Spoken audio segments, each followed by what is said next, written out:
watching the Joe Rogan podcast, and he mentions dragon's blood. Oh, see, There it is. That's Dragon's blood.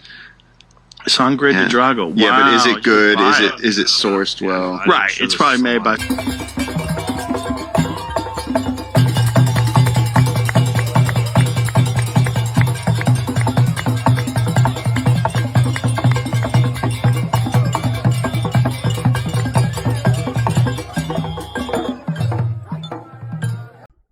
What's up, YouTube? Welcome back to my channel. How you guys doing? If you guys are brand new here, you guys don't know what we do, don't worry, I'm gonna break it down for you guys. We talk about the most scarce and creepiest videos on the net, on the web, that's gonna make us question everything. Let's do what we do best, seekers. Say it with me, y'all. Let's seek the truth. Why this isn't more well known. Disneyland has LA in it and Disney World has ORL in it. We may as well just rename Disneyland Paris to Disneylaris. Yep, that makes total sense. A random 80-year-old woman hosted Saturday Night Live in 1977 after winning a contest where the grand prize was to host an episode. It's been found now that a shingles vaccine could reduce your risk of dementia by 20% or even slow the progression of dementia once you actually have it. This is done on a study with more than 300,000 adults in the UK. Another study says that parental divorce is linked to much higher stroke risk in older adults. Cool. This is a picture of the Spanish royal family and then a picture of their ancestors. Can't deny that. Megan Fox back in the day won the Spike Video Game Awards Best Performance by a Human Female for her role in the Transformers video game, which is based on the movie Transformers, where she got a Golden Raspberry Award nomination for Worst Actress. Apparently the UFOs that are coming to our planet are indestructible. Check this out, y'all. That little thing between those crosshairs is a UFO. They're about to attempt to shoot at it. Watch what happens. Okay. This is actually insane. Watch what happens when they shoot at it. Boom. No It effect. falls down a little bit, rises right back up. Like nothing happened. Like it didn't just get shot. That's scary. This is when it zoomed out. You can still see it traveling. Like nothing happened. Stay weird.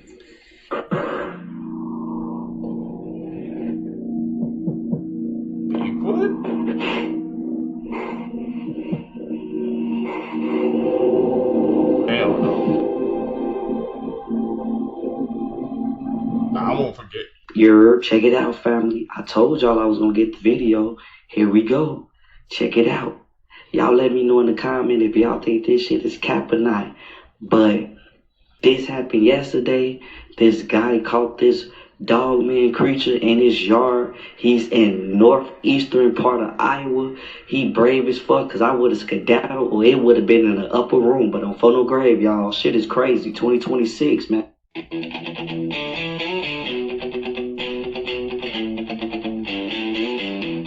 Please don't tell me that's what I think it is.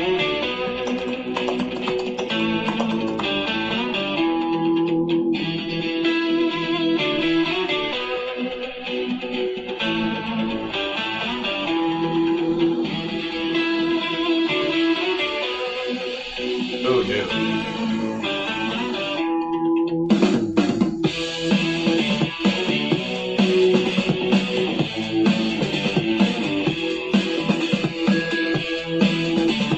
It's 7-2.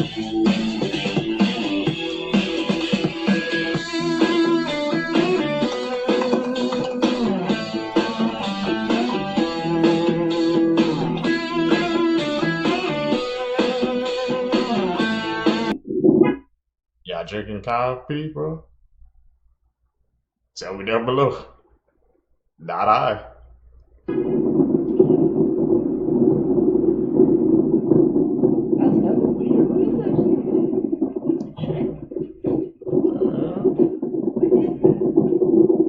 Y'all see those lines in the sky?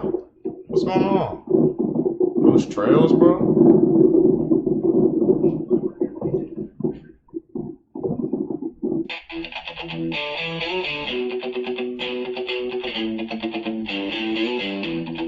Water.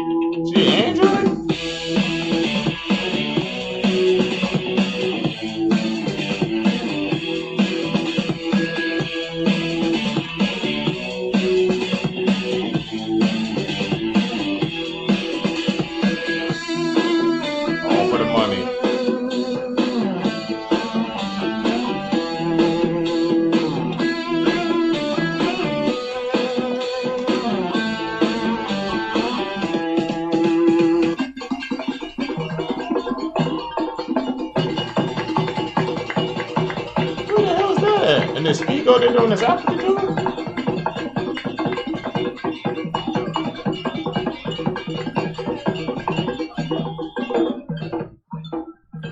Saudi Arabia has just shocked the world by releasing the first look at their upcoming city called The Line. They are quite literally in the works of creating an entire city which is stacked 500 meters high, making it taller than the Empire State, stretching it out a staggering 170 kilometers in length, which for perspective would take the average human over 40 hours to walk, and then housing all of that in a mirrored glass wall. This linear city will eventually be home to a whopping 9 million residents, and the suburbs are essentially segments along this line which, and this is the crazy part, are organized in 3 dimensions. And because of that added third dimension, depth, everything you need in your daily life, such as your home, work, schools, shopping, are all within these 5-minute walk neighborhoods. And if you want to go visit Matey down the line, all of their services will operate with AI and run autonomously, making it possible to travel from one side all the way to the other in just 20 minutes. And because there will be no need for cars, the city will have 0 carbon emissions, and their energy and water supplies will be 100% renewable. In fact, they are so confident in their design, they had the audacity to create a model of what New York would look like if they adopted the same infrastructure as the Line. They've also strategically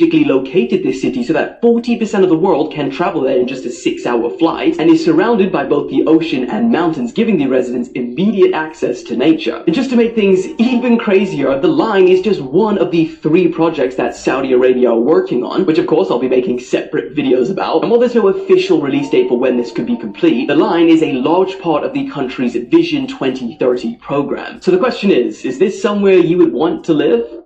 I don't know. Walmart. Is that a rat on the bread? If you got a car from 2018 and up, and you think you're gonna run from the feds, you're cooked. Imagine you on a highway and you speeding, thinking you about to get a getaway from the feds, and all of a sudden you lose control of your whole car. I'm talking about the steering wheel lock up, the brakes lock up, the acceleration lock up, everything lock up. Your little shit started glitching and shit, and then your car just automatically cut off. You don't even have to imagine it no more because it's happening. They passed a law where the feds can now kill switch your car with a remote. If you got internet or GPS in your car, You're cooked. every latest new car got it. And some from 2018.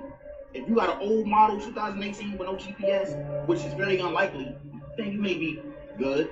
But other than that, you're cooked.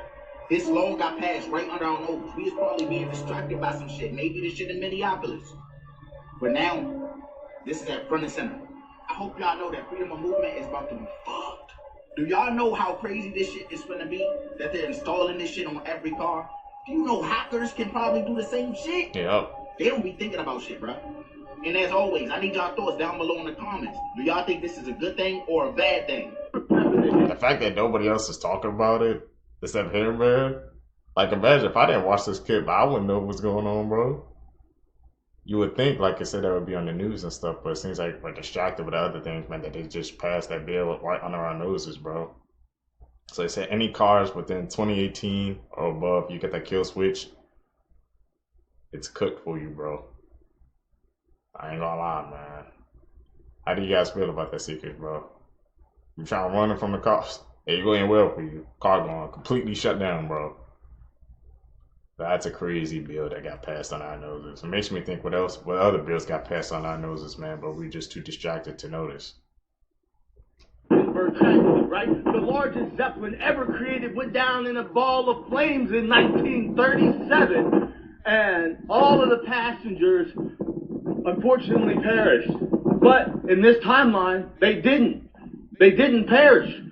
67 out of the 94 passengers actually survived. And it's on film. Why did we learn that the Hindenburg, which was the end of the Zeppelin era, was ended because they were unsafe, and the fiery crash of the Hindenburg killed all of the passengers. But it actually, 2/3 of the passengers survived. And it was actually caught on film. How come this was never said? Or did this timeline change? Did they survive in this timeline? Because I specifically remember that the Hindenburg went down in a ball of flames and everybody perished, unfortunately, and that was the end of the Zeppelins. That's why the Zeppelins stopped. But apparently, it went down, was caught on film, but 67 out of the 94 passengers survived. That's better than, like, going down in an airplane. That's better odds. Do you remember that? Or maybe I'm tripping. Maybe I'm tripping on my history. Let me know. Yes, sir. So I'm watching the Joe Rogan podcast, and he mentions dragon's blood. Oh, there it is. Dragon's blood. Sangre de Drago. Yeah, Wow, but is it good? wild. Is it sourced well? Right. It's probably made by some.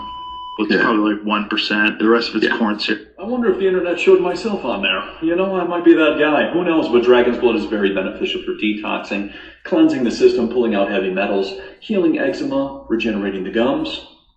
And if you didn't know, it's one of the highest antioxidant foods on the earth. Check this, 2.8 million. Next one is clove, cinnamon, oregano, but those are only about 300,000. And I'll read a couple reviews because I was banned on YouTube for reading reviews. Imagine that. I take 4 dragon's blood regularly. It's completely knocked out my arthritis pain. Wild. How about another one? Had a friend with a rash who had burning and itching, used dragon's blood and coconut oil on it. Within 10 days, 90% cleared up. And if you have eczema, your dragon's blood capsules healed my painful eczema on my hands in less than a month. Been suffering since 2020.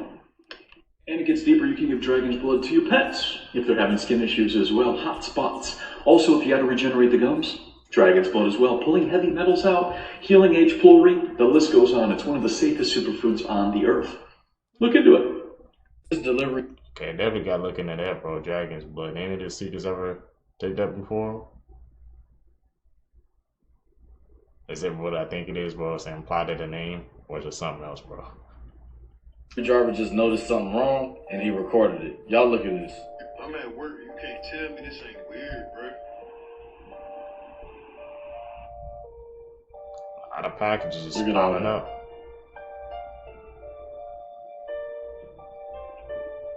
So I called non-emergency and stuff, you know what I'm saying? They like, oh, you know what? Somebody else called in this week about the house. Oh, yeah, the man said he out of town. And I'm like, but it's a lady that's ordering this stuff on this thing. He like, oh, yeah. She like, oh, yeah. She like, oh, yeah. And the lady's in there. Apparently she's okay. She just must not want to come out and get her stuff. And I'm like, bro, hold on, bro. It's food. I hear all kind of little stuff. You know what I'm saying? Get this out here for once. Like, you know, it's been a minute when the post office put their own buckets out there because your mailbox been so full and they just dump it in the bucket at your crib, bro. I don't know if I watch too much TV, bro. I don't know, bro, but that shit real, bro. I'm telling you, bro, like, how y'all say y'all spoke to the man, but y'all ain't really speak to the lady, you know what I'm saying? Anybody be saying anything, anybody be ordering stuff off of her stuff, you know what I'm saying? Like, I don't know, all the blinds closed, shut. It's just weird, bro. This is most definitely a weird situation. And he posted an update, but it wasn't really an update. Everybody keep pressing this dude. I'm gonna have him tagged in so y'all can go to his page and see the updates whenever he drop them. But everybody literally keeps pressing him, and he's literally done all that he can do. But this situation is most definitely weird because somebody is ordering things to your house, but somebody's inside the house and they won't come out the house to even get their stuff. And like he said, the mail people, like, their mailbox had to be full because the mail people is dropping off crates of stuff at this point. And they also saying that the dude is out of town. Y'all need to spread this video. Share this video right now. Repost it, whatever. Because we do need to get this situation handled. Because this just doesn't seem right. This ain't right. And this is my thing. If there is somebody in the house, why are they ordering all of this stuff and not getting it? You're not leaving the house? Yeah, something ain't right about this. I'm glad that he recorded this, and I'm glad that that video is blowing up. Like I said, he's tagged below. I can go to his page for the updates if I don't make them. I'm most definitely going to stay up to date on this because I want to know what happened, and this needs to be spread. So yeah, y'all share this video so we can get some more awareness on this because this is crazy. Something just don't seem right to me. So y'all let me know what y'all think. Follow and like for more. Welcome to the Spider Challenge. Whoever survives in most levels wins $100. Dude. Level 1, we're just holding the spider. That's all you gotta do. Ready? Level 1. I think I'm ready. I don't think Level 1. Good Level idea. 1. There you go. Oh. You Level 1 complete. On to level 2. Now, I told my friend Level Gabe 2. here that these spiders are non-venomous and can't bite. But Obviously, that's a lie. Now, at some point, I'm gonna tell him, but it's not gonna be until he has almost a dozen of these things crawling all over his body. I'm pretty confident that Gabe's not gonna win that $100. But I gotta hand it to him, he's doing pretty good so far. If you thought level 2 was bad, where you had to put 3 spiders on your body, wait till you see what we do for level 3 and 4. Now, for this level, you just gotta put 3 of them on your face. Are they all on there? All 3? Alright, now Gabe doesn't think he's in any kind of danger, which for the most part he really isn't. These Golden Silk Orc Weavers have a bite that would be similar to the pain level of a bee sting. Not to mention, they are very unlikely to bite. But they still could. On to the final level, we gotta put 10 on us. Level 4. Keep track of the spiders! After I completed the 10 spider challenge, it was time for Gabe's turn, and I couldn't let him win the $100. He's too fast, bro! So of course, I decided to let him in on my little secret. Remember how I said they weren't venomous? They are venomous, but just so you know. They're poisonous, but they are venomous. Only mildly, though, so... Get them off of me! Give it up! You're not Get them off of me, I'm done. No, get them off. Get them off. Okay. So I won the $100, and of course, you know what I did with it. $100 on a coin flip to double it or nothing. Heads or tails, boys? Heads or tails? Heads. Heads? Love me some head. Let's go. Oh, we got it! TikTok might just be officially done after the shit they just did. First it was the user agreement, geo-tracking, free speech done.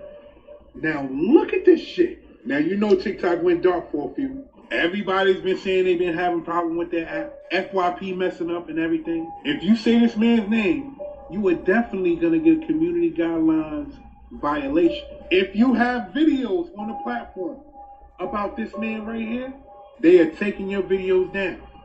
I wonder why. Now if I'm not mistaken, we've been waiting for a long time to see certain things and we haven't seen them. But now, you can't even say his name. Also, if you planned on saying his name in a DM, you're going to get a violation for that shit too. If you agree to the user's agreement, then you already know what's next. The old TikTok is gone. That's exactly why yesterday nobody couldn't do what they wanted to do on that app. That's exactly why yesterday that FYP was messed up. They said they had an outage. Nah, I don't think it was an outage. I think they was inputting some things that they was going to take out. You feel what I'm saying? And this was one of them right here. And 9 times out of 10, that's not the only thing that's going to change. Pay attention. Destiny Swapper.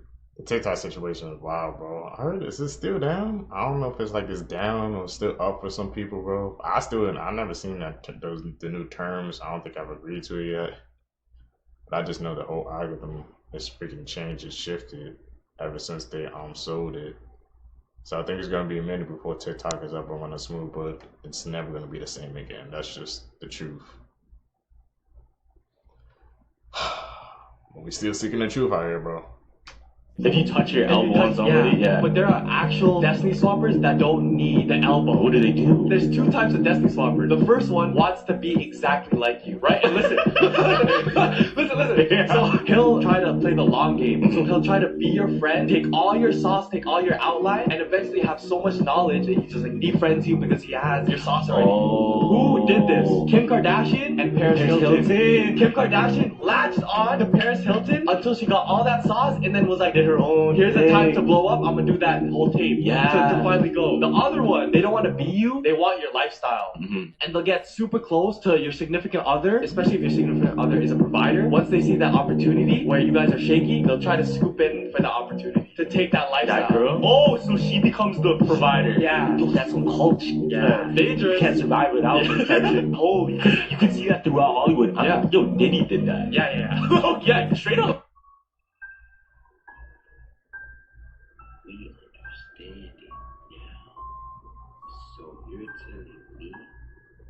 This whole time, we've been changing the time. The sun was not obeying those orders. You're telling me that daylight saving time isn't. You motherfucker. When the sprinter's back. So if the sun doesn't obey EST, that means our internal body clock is running on its own schedule, not the printed one on the wall or our phones. Oh, wow.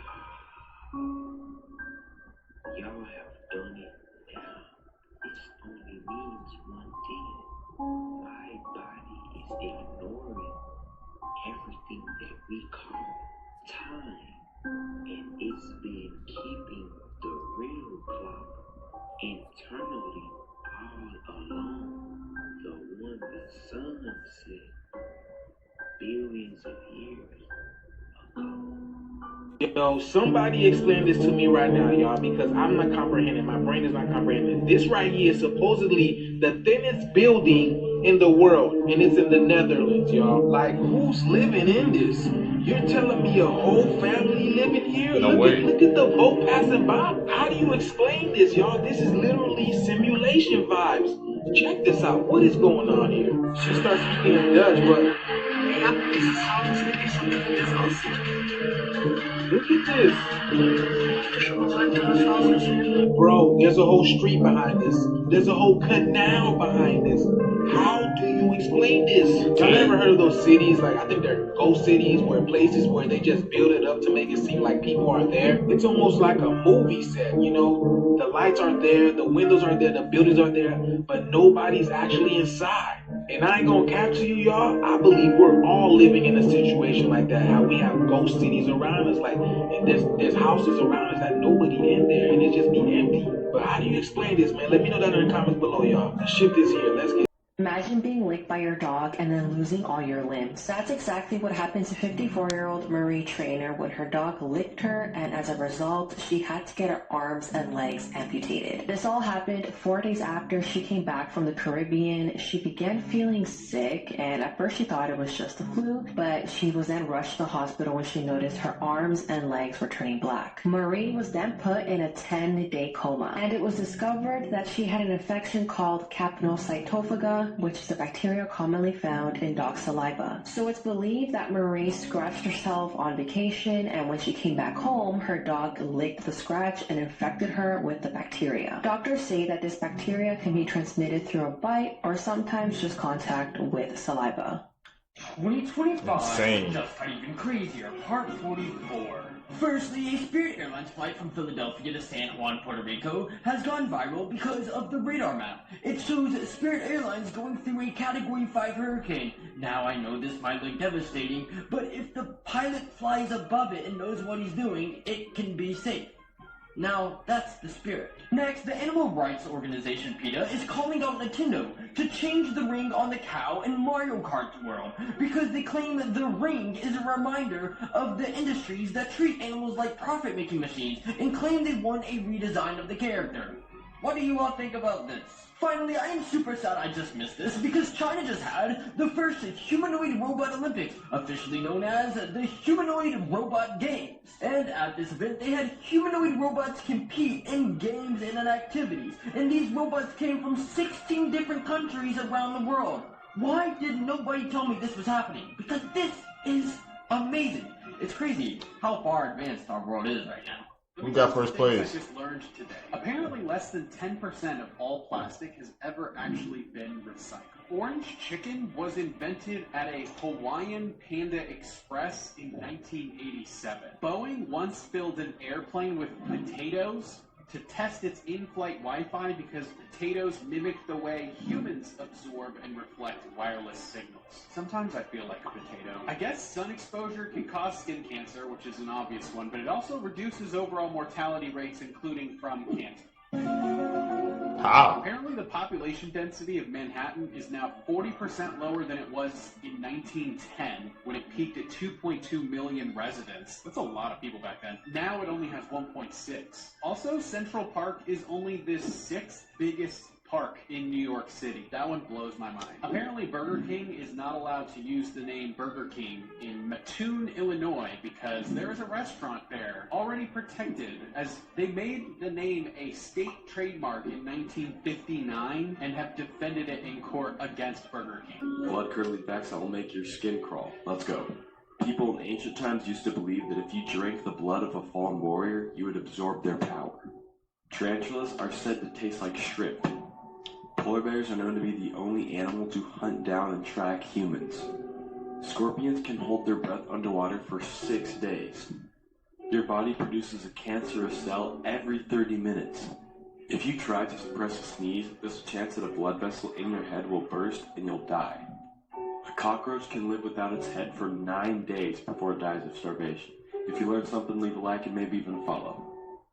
Especially about the last time with the cardboard. I learned that in 9 days. The story of Irina Zaruska, the Ukrainian woman who was fatally stabbed on a train in North Carolina, is speaking out publicly, asking people to stop sharing the footage that has been circulating showing her death. 23-year-old Irina moved from Ukraine to Charlotte, North Carolina. She had been working full-time at a local pizzeria and taking community college classes to improve her English. On August 22nd, she texted her boyfriend that she would be home soon, but she never arrived, and when she didn't come home, loved ones checked her phone location and saw that it was still at a train station. When they arrived at the station, they learned that Irina had been killed on the Blue Line train that she was taking home. DeCarlos Brown Jr. stabbed Irina to death, and there is footage of this from inside the train, but again, her family has asked that it no longer be shared online. Brown was arrested at the state level and charged with first-degree murder, and then he was arrested and charged in federal court with one count of committing an act causing death on a mass transportation system, which is a crime that could land him the death penalty. Now, Irina's family is fighting for change, calling her death the most horrific way to lose a life. In a statement, the family said, quote, "This could have been anyone riding the light rail that night. We are committed to making sure this never happens again." They are calling for a full investigation into, quote, "lapses in security protocols and failures within the public transportation system." They are citing a lack of visible or effective security presence on the Blue Line, failure of oversight in the contract between the Charlotte area transit system and professional security system, and the absence of adequate safety measures they believe could have prevented the attack. The family said, "We are heartbroken beyond words. Irina came here to find peace and safety, and instead her life was stolen from her in the most horrific way. No family should have to go through this." So they are fighting for change in the wake of her death, so her legacy can live on to help others. Rest in peace, Irina. The man who killed Irina Zaruska had been arrested 14 times before he committed the murder, including most recently in January, when he was released from prison on a promise. DeCarlos Brown Jr. has been arrested at least 14 times in his 34 years of life for offenses ranging from possession of a firearm by a felon to robbery with a dangerous weapon. In 2014, he was sentenced to 5 years in prison for robbery with a dangerous firearm. He has also been arrested for physically assaulting his sister. On January 19, 2025, he was arrested for misuse of the 911 system. He had called 911 in the middle of police officers conducting a welfare check on him. And during the encounter, Brown, who is diagnosed with schizophrenia, told officers that he believed there was a man-made material inside his body, controlling his eating, walking, and talking. According to his arrest affidavit, quote, "Brown wanted officers to investigate this man-made material that was inside his body. Officers advised Brown that the issue was a medical issue and that there was nothing further they could do. But this angered Brown, leading him to call 911 with officers arresting him on the spot. He was charged with a misdemeanor, and at the time of the murder, this misdemeanor was still pending. He was in jail after this arrest, but he was released pending the hearing. The judge authorized his release based upon a, quote, "written promise that Brown would return for his court hearing." And several months after this release, he murdered Irina on the train. Now he's been charged both by the state and federally for Irina's murder. And he will likely be spending the rest of his life in prison, if not getting the death penalty. Mysterious things that can't be explained. Crazy case. There are a lot of scary things deep underwater. Not to mention all the creepy things that we haven't discovered yet. But what we have discovered in this world are snakes. And generally, we don't really think about snakes being underwater. But just a few years ago, in a video taken from a river in what appears to be South America, a fisherman catches a huge giant underwater snake swimming through the murky water. The fisherman grabs the tail of the snake from his boat and holds onto it while it tries to swim away. The camera moves to the left and shows just how big this snake really is. Damn. The man lets go and it soon disappears underwater. If you look closely, the snake appears to be a little bit bigger in the middle. Many people say that it's the snake's most recent meal making its way through the body. Seeing this video makes you wonder, just how big was this snake and how many more are out there? That's some Anaconda movie vibes, bro. How big that snake was, man. Usually they'll think of snake as, like I said, as an underwater creature, man. Makes you think. This 10-year-old boy was crushed to death because his babysitter decided to sit on him until he passed out.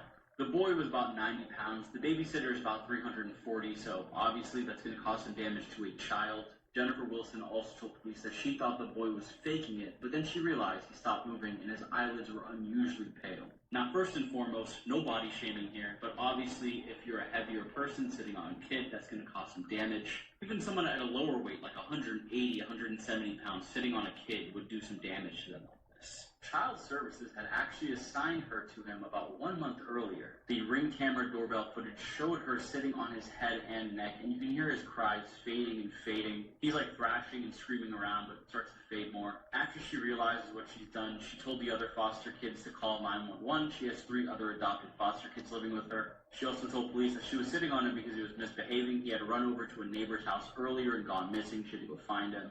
I'm not sure whether or not she had ill intent. It doesn't seem like it so far, but regardless, a kid died. Her foster parent license has been suspended and is up for renewal. However, it's under review right now for revocation. Let me know your opinions on this. Shouldn't even be up for renewal. She sat on him. She's 340 pounds. Yeah, like I said, that's gonna cause damage. The kid's only 90 pounds. What do you think was gonna happen? IShowSpeed conspiracy theory is bizarre. So one of the most popular live streamers, IShowSpeed, is currently touring America and is visiting professional sports teams in different cities. However, after he visits them, people have noticed it's caused bad luck. Because when Speed started his tour, he was given this Miami Dolphins jersey. Well, after this, the Miami Dolphins lost their first game. He then went up to Atlanta and met with the Atlanta Falcons. After this, the Atlanta Falcons lost their first NFL game as well. But we're just getting started. Oh, I can't leave out that he also played football with Lamar Jackson, who is the quarterback of the Baltimore Ravens. Well, the Baltimore Ravens lost their first game, and he then went to a baseball game, the Pittsburgh Pirates. But the day he went, the Pittsburgh Pirates also lost their game. We're still not done. Because he also went to the Chicago Cubs Stadium, and that same day, they weren't at the stadium, but they lost as well. And I can't leave out that he even went to a Chicago Bears game, which is the NFL, and they lost that game. However, there was at least one case where the team won, but man, I had to make this video because this is some serious bad luck. For Bodkin Adams, he had a skewed confidence, a high opinion of his own medical abilities, and an early, inflated sense of entitlement. He did not think of himself as a murderer. Shipman did not think of himself as a murderer, but rather as a superior and talented doctor. He was verbally aggressive, grandiose, and had contempt for those he considered to be his intellectual inferiors. And other than Mrs. Grundy, there was no indication that he was motivated by money. What was he motivated by? Death. He was motivated by death. He experienced a feeling of pleasure from his association with death. He often said it was for the best that the patient died. He seems to have persuaded himself that his actions were in some way justifiable. 2025 just got even crazier, part 43. First, we've all heard of people getting their bikes stolen or cars stolen, right? It's pretty common. Well, what's not common is a 75-year-old man in California has had his private plane repeatedly stolen by a mysterious suspect who takes the plane on a joyride and then returns it in good condition. And the 75-year-old man even removed the plane's battery so it wouldn't get stolen. Well, the mysterious man replaced the plane's battery and then took the plane on another joyride and returned it in good condition. At this point, they should just share the plane because they still have no idea who's doing this. Wow. Next, this typhoon just swept through Taiwan, leaving around 102 people injured, and it made 8,000 people evacuate. And as unfortunate as this is, the internet just can't take this seriously because of the forecast map from this typhoon. Everyone, stay safe out there, honestly. But the internet, have some respect, please. The most unhealthiest foods in the world. Deep fried foods. Makes sense. Packaged snacks. Sugary beverage. Gotta stay away from the soda, y'all. Instant noodles. Ice cream. Fast food burgers. Candies. Microwave popcorn. Damn, it's all bad for you. White bread. Pizza. Vinegar veggies. Frozen meals. Breakfast cereals. canned soup and veggies, artificial sweeteners, alcohol, bottled juice. Damn, everything bad for you. What you've all been waiting for, part 2 of The Anthill Kids. In 1984, the group relocated to a site near Burnt River, Ontario. His drinking problem continued to worsen, so he left behind being a motivational speaker. As he descended further into madness, it became all about control. Members of the group weren't even allowed to talk to each other without him present. As always, he used his charismatic talents to cover his erratic behavior. He then began to inflict punishments on those he thought were straying from the group. He would strike them with belts, hammers, suspend them from the ceilings, and even individually pluck out their hairs. They made their money by selling baked goods, and those who didn't sell enough were punished. Over time, the punishments became more extreme and violent. Some of it I can't mention, but here's a summary of a few of the things he did. Forcing members to break their own legs with sledgehammers, having them sit on a lit stovetop, shooting each other in the shoulder, and even eating mice. This extended to the children of the group, and in 1987, 17 were taken away by social workers. He faced no repercussions, and the authorities couldn't do anything, which is because he was technically a legal church. In 1989, one follower named Solange complained of an upset stomach, which he then performed an amateur surgery on her, killing her. He even attempted to bring her body back to life, claiming he had powers of resurrection. This woman, Gabrielle Lavallée, got the worst, having teeth removed, needles broken off in her skin, and her arm amputated by a chainsaw. She reported him to the police, and he was arrested for assault, and finally murder. In 2011, he was murdered in prison by being stabbed in the neck. That kid has had twists and turns, man. The things people do, man, when they're in a group like that, the one specific person holds all the power. Very dangerous person to be around.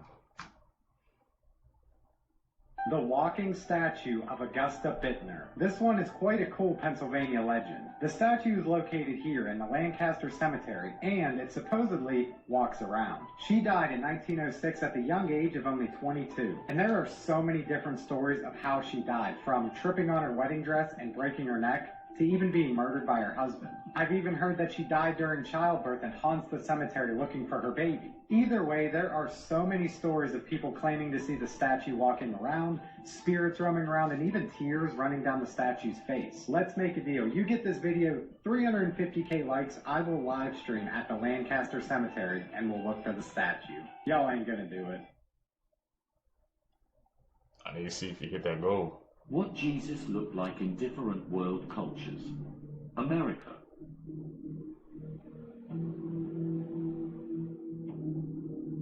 Israel.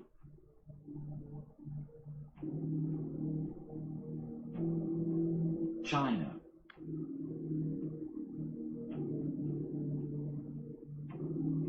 South Africa.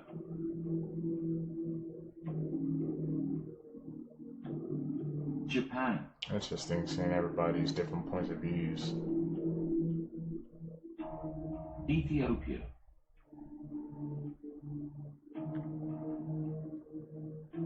Germany.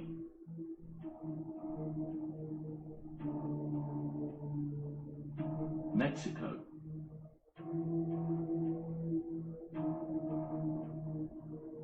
India. Seems like they're all based off that one picture. Today we're going to be taking a look at the most disturbing things caught on night camera.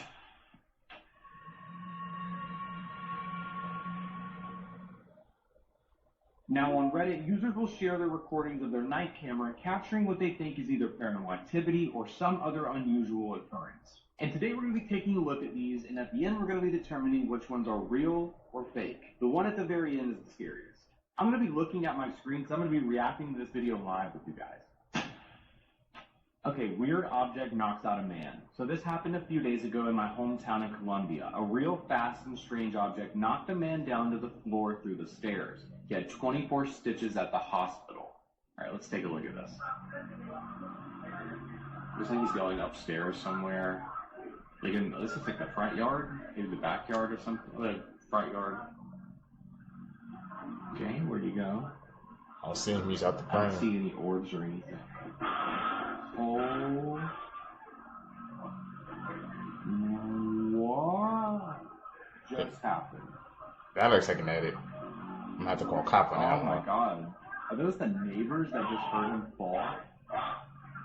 Let's take another look at that. If we run this back, watch this orb in slow motion. I mean, this orb, bam. I mean, this guy is knocked out cold. He fell down from those concrete steps, and it looks like he almost hit his head on a car. I mean, Jesus.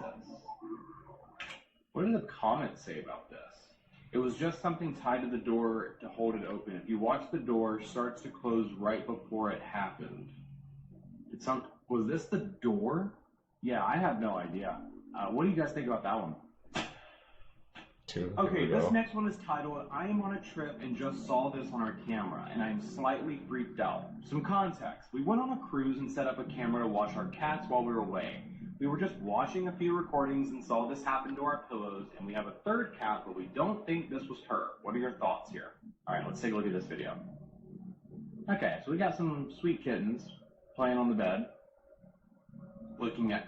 Okay, the pillow's moving. Bruh.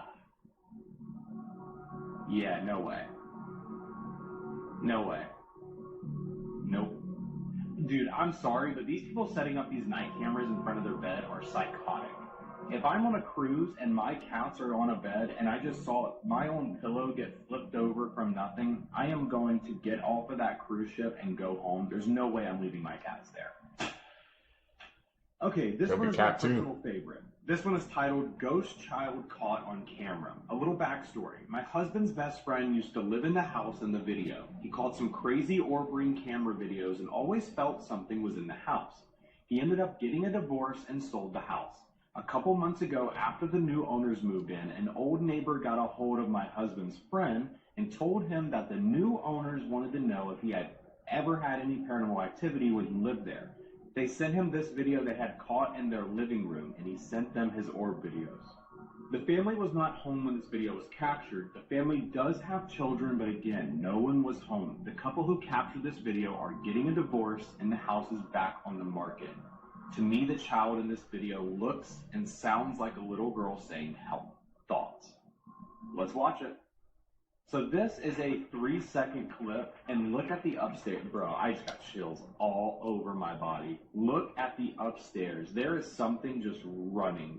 It looks like a little girl just running upstairs. Honestly, the first time I saw this video, I was looking at this entire setup, the way the camera's angled, even how the living room and the upstairs looks. Does this not remind anybody else about Paranormal Activity, like the movies? This looks like the start of one of the most disturbing horror movies that come out of 2025. Out of all three of those, which ones do you think were the most disturbing? Do you think some of these were real? Do you think all of these were real? Do you think some of these were fake? I'm curious to know how you would explain some of these. And also, too, let me know, do you guys have any ghost stories? Have you ever captured something on camera and, thought maybe it was something out of this world? If you've ever captured like a ghost video, feel free to email me it or DM me on Instagram the video, and I'd love to react to it for a video. Make sure to like and follow for more videos tomorrow, and I hope you guys have Traffic jam started by paid actors? This is what I mean. Well, I see the start of traffic. Watch this. Again, this how it started. These the paid actors. There's no reason they shouldn't be doing this. They're getting paid to sit there, she said. What the fuck going on here? Someone explain this to me. This isn't a NASCAR race. Why are they sitting there? The Matrix is gonna Matrix. The Truman Show, y'all. Stay weird. Let me tell you some things I just found out about. The Guinness World Record for most birthdays in one day belongs to a Pakistani family, with every member, including the mother and father, having been born on August 1st. Arnold Schwarzenegger had an older brother who was killed in a car crash in 1971 while driving drunk, and they both have sons named Patrick Schwarzenegger. How did I not hear that one before? The Luxor Hotel and Casino in Las Vegas is the third largest pyramid in the entire world. Tobey Maguire's father was convicted of robbing a bank. A New York man was arrested for keeping 7 live sharks in a pool in his basement. The creator of Pokemon was known as Mr. Bug when he was a child because he loved collecting bugs. Makes sense how Pokemon happened. There is a giant panda boot camp in China that teaches captive pandas survival skills before releasing them into the wild. I actually knew this one already, but I have to say it because humanity sent people to the moon before we added wheels to luggage. Can someone tell me what was captured flying across the skies of Argentina in broad daylight? A large fireball-shaped object streaked across the skies of Argentina in broad daylight and was captured on multiple cameras. As a matter of fact, take a look at these videos. Look at that. It's a meteor. It looks like it. Straight up. Falling from the sky. He's telling him, look.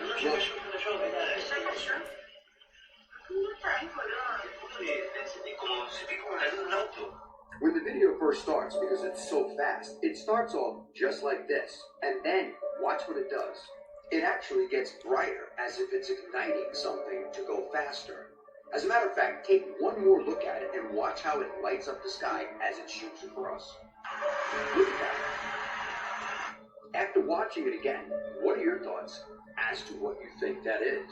And the video did come from a news website source. So it did happen, and there's plenty of videos online if you search for Argentina fireball in the sky. Let me know your thoughts in the comments, and as always, I'd love to hear from you. A Nigerian chef has just attempted history by cooking the largest pot of jollof rice ever. But when it was time to be weighed, something unbelievable happened. Linda Baci already holds the world record for the longest marathon cooking session ever. But over the weekend, she took things to the next level. She made a 1,000-liter pot, used a massive 4,000 kg of rice, which is the weight of a medium elephant or 2.5 cars. She used 612 kg of oil, don't tell America, 300 kg of onions, 164 kg of goat meat, and to cook it all, 1,200 kg of gas. But after a brutal 9 hours, when it finally came time to weigh this monster dish, as it was being lifted by this crane, one of the sides of the custom pot buckled and gave way to the supporting legs. Now, luckily, none of the food spilled, but ultimately, despite 2 attempts, it could not be weighed and the world record was not recognized. But don't worry, it was not for nothing. The food didn't go to waste. It was distributed in containers and fed to the crowds watching. Can you tell what this is? Wow. It is the Ursula animatronic from Disneyland when its head fell off and it kept singing. There's a video at the end if you want to skip to that. It is disgustingly terrifying. It's one of the creepiest animatronic malfunctions I've ever seen. And this is how big she is in comparison to people, by the way, before she was painted and everything. She is massive. She is 7 feet tall, 12 feet wide because of her tentacles, and her head just fell off one day. Like, she is an absolute feat of engineering, and Ursula is queen. Okay, my favorite Disney song of all time will always be Poor Unfortunate Souls. But if I saw this with her singing, with her head off, and you could still see her mouth moving, I would be traumatized for life. Watch this video and let me know what we're thinking, and would this freak you out if you saw this animatronic malfunction? To this day, I've never found an animatronic malfunction that was scarier than this one. If you know of any, let me know. Check it out. Imagine the kids in the crowd seeing it.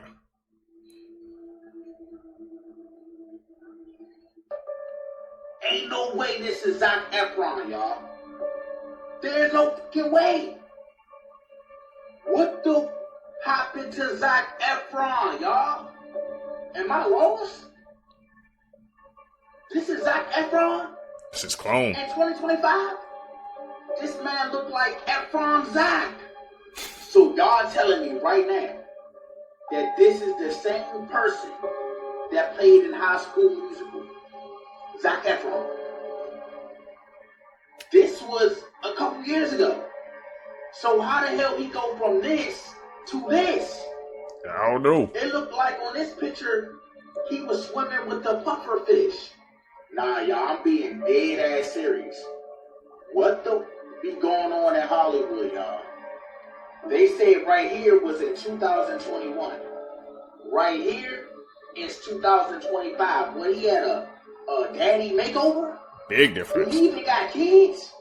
Is this what men do? Did he get jawline surgery? Did his whole face get changed from plastic surgery? Somebody let me know down below in the comments. Who the fuck is this really? Is this really Zac Efron? Shit that I'm about to tell you right Look now, like he got a tag. Because I didn't believe it. So a whole village in Russia fell asleep for 7 days. You ain't hear what I just said, right? An entire village in Russia fell asleep for 7 days. Mind you, everybody in that village is still confused to know why they all fell asleep for 7 days at the same exact time. But here it is. When that entire village woke up, most of them didn't even know where they were at. Some of them didn't even know who they were. And to top it all off, they didn't know why they all fell asleep for those 7 days. Now, everybody who knows about this doesn't know exactly what happened. They're saying that they believe there had to be some kind of chemical that made them fall asleep. Now, ask yourself this. A whole village falls asleep 7 days straight, and that's just regular? Nah, that's not regular. Something happened here. What kind of chemical can put a whole village to sleep for 7 days?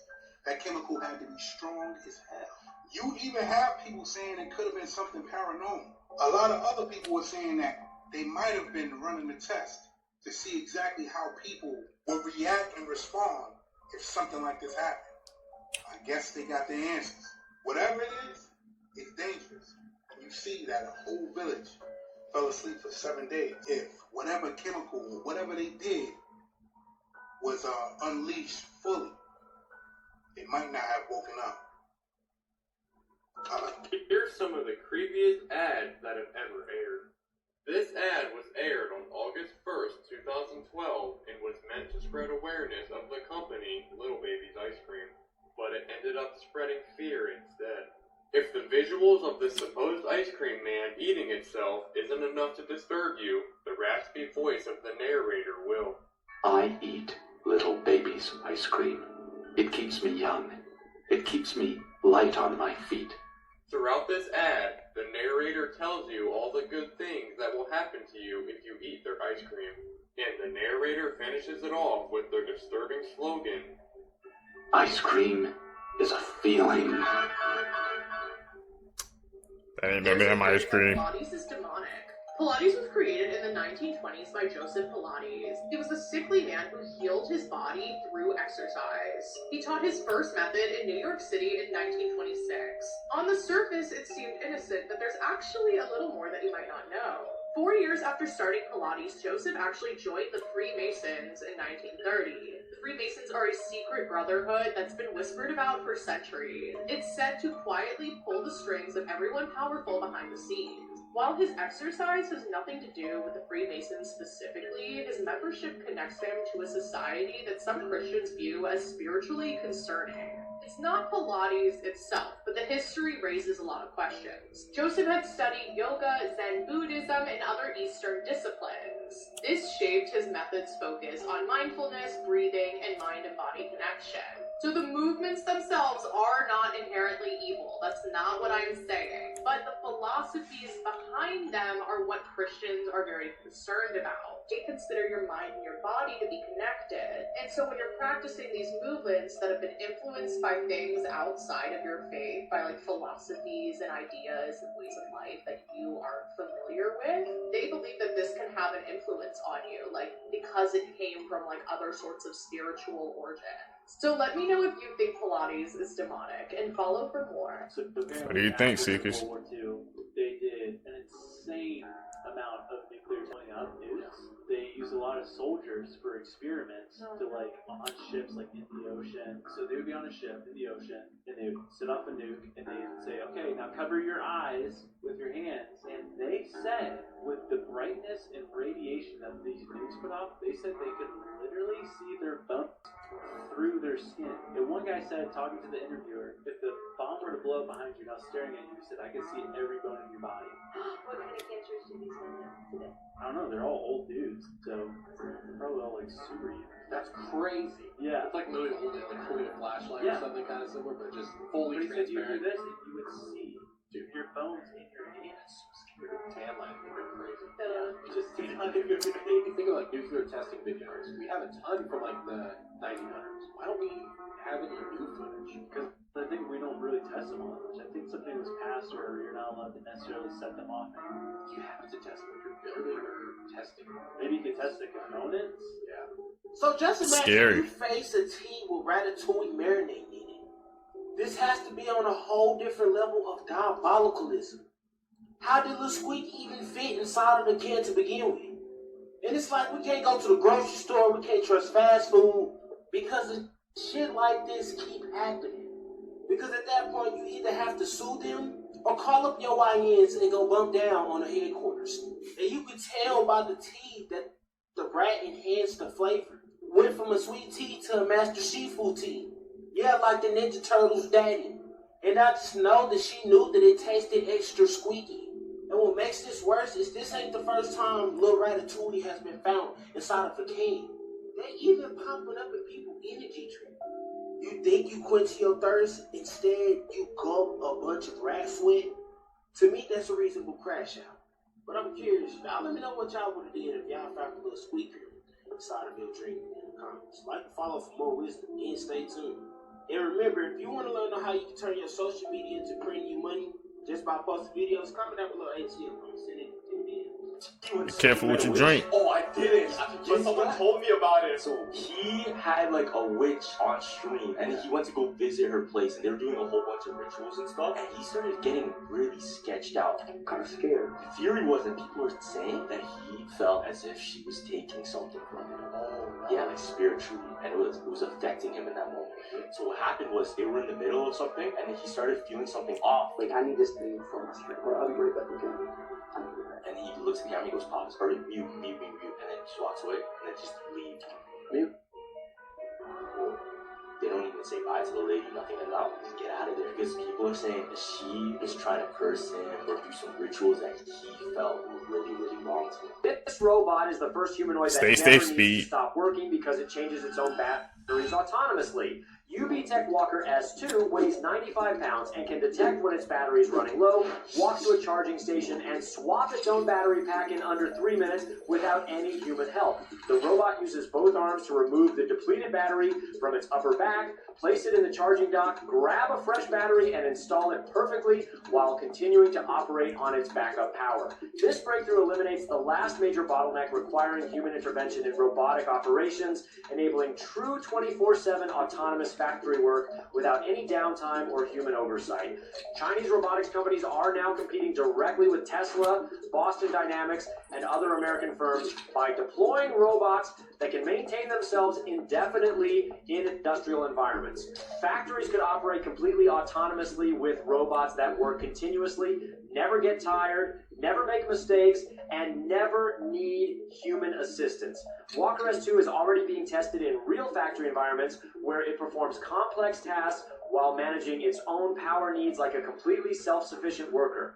This represents the transition from robots as tools that humans operate to robots as autonomous workers that manage themselves and their own operational requirements. When robots can work 24/7 without any human intervention whatsoever, what happens to the millions of factory and warehouse jobs that still require people? The girl that was found decomposing in the front trunk of David's Tesla has finally been identified, and based on all the new details we just got, it seems that this is not going to end well for David. So for context, this girl's name is Celeste, and she was found in the front trunk of David's Tesla, and it turns out that Celeste was 15 years old. And this is where it makes me even more sicker to my stomach, because the remains that were found of Celeste were initially so unidentifiable. This is where it gets even more worse for her, because Celeste has been missing since April of 2024. Her Celeste mom's just told TMZ that her daughter had been dating a boyfriend named David and had mentioned getting a tattoo with him. As the tattoo that Celeste had on her finger was a tattoo that said shh, which is a tattoo that David also has. A reminder that David is 20 and Celeste is 15. And this is where it gets even more insaner, as seemingly David didn't even have this shish tattoo until a year ago. And remember, the night that the body was found in David's front, David went on stage in Minneapolis and seemingly did not directly address this, as he has allegedly been cooperative. And remember, this is all alleged and nothing has been confirmed yet. A lot of people are saying that after a 15-year-old with a matching tattoo of you found in your car is not a good look. It's not. See, Chris, what do you guys think about the David situation, bro? That's crazy. It's a whole lot of information came out yesterday, man, and it wasn't looking good, bro. Can't believe Jason Wayne did a song with them, man. I mean, nobody knew, but that's just crazy.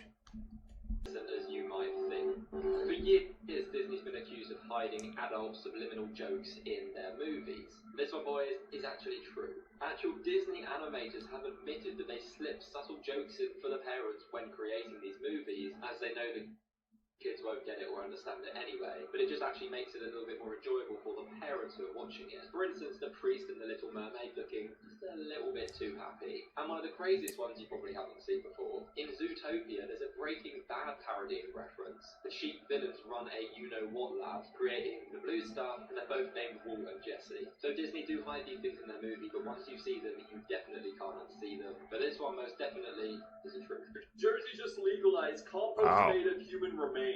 So within the next 10 months in New Jersey, you'll be able to turn a loved one that passed away into compost. Now apparently this whole human to compost process takes about 45 days to complete, and it, quote, gently turns the body into nutrient-rich soil. Now this is achieved by placing a human into a vessel filled with organic materials, which is then sealed and attached to an HVAC system. Well, even though this all is new to New Jersey, it is not new to the US itself, as back in 2019, Washington became the first state to legalize this whole human composting process, and since then, a couple of other states like New York and now New Jersey have also followed suit. Now, after the process is done, you can decide if you want a little bit of the compost to spread sort of similar to ashes, or if you want a lot so you can, like, plant a plant with it. Note to self, remind me not to eat any crops from New Jersey or New York. But the whole reason this exists is to sort of be an alternative to cemeteries, since a lot of them are getting overcrowded. New Jersey is the 14th state to legalize this practice since it started all the way back in 2019. When I was a child, I loved playing the Mario Brothers. But now that I'm older, I understand why I love playing this video game. I used to think it was all fun and games, but now I'm more mature. I understand they was laughing at us. Once you start studying spirituality, you will understand that the goddess Sophia created everything. The name Sophia means wisdom. When you play the Mario Brothers, you see Princess Toadstool. She represents Sophia, the goddess. King Koopa is the one that stole the goddess. King Koopa represents the Dracolians or the reptilians. It's a lot of conspiracies that's going around saying that alien reptilians control this world. Well, King Koopa represents reptilians, and the politicians may be reptilians. In order to save the princess or the goddess, you have to beat 8 castles. The 8 castles is connected to the 8 phases of the moon. King Koopa or the reptilian had 7 children. He made 8. The 8 phases of the moon represents the 8 castles. Reptiles is known to be cold-blooded creatures. The moon is known to be ice cold because the reptilians live there. When you play this game, you can take mushrooms and it make you stronger. In our reality, you take magic mushrooms and it tap you into the spiritual world. When you turn the game on, you start at world 1 with 5 lives. 5 lives represents reincarnation. You only have 5 chances to get it right. This video is about to get a little dark. Stay with me. If you ever play this video game, you notice every time Mario go down the pipe, he is going to a different world. That world represents different dimensions. If you want to travel to different realities. So this is what they mean by New York not being a real place, because not only do you have cars dropping into massive sinkholes, but New York also experienced some type of crazy hailstorm yesterday as well too, y'all. Look at this, y'all. That's crazy. Right after the car fell into that pothole, New York was like, here, let me fill that pothole with some ice. And look at this, y'all. The heavy wind, rain, and ice was really coming down at one point in time. Look at this deck over here, y'all. It looked like little salt pebbles, doesn't it? Right.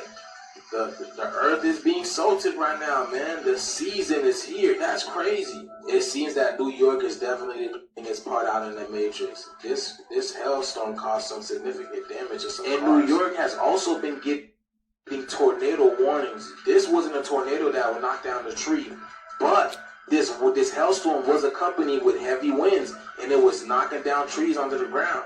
Ice is everywhere, y'all. I told y'all, man. ICE is in the form of government, and you know this over here, that ICE is working overtime all over the planet, y'all. In the form of government, you know, hot as hell, you know, and then you get ice as hell. Ice as hell as well too. Vanilla ice, baby. The shit is here. Let's get it.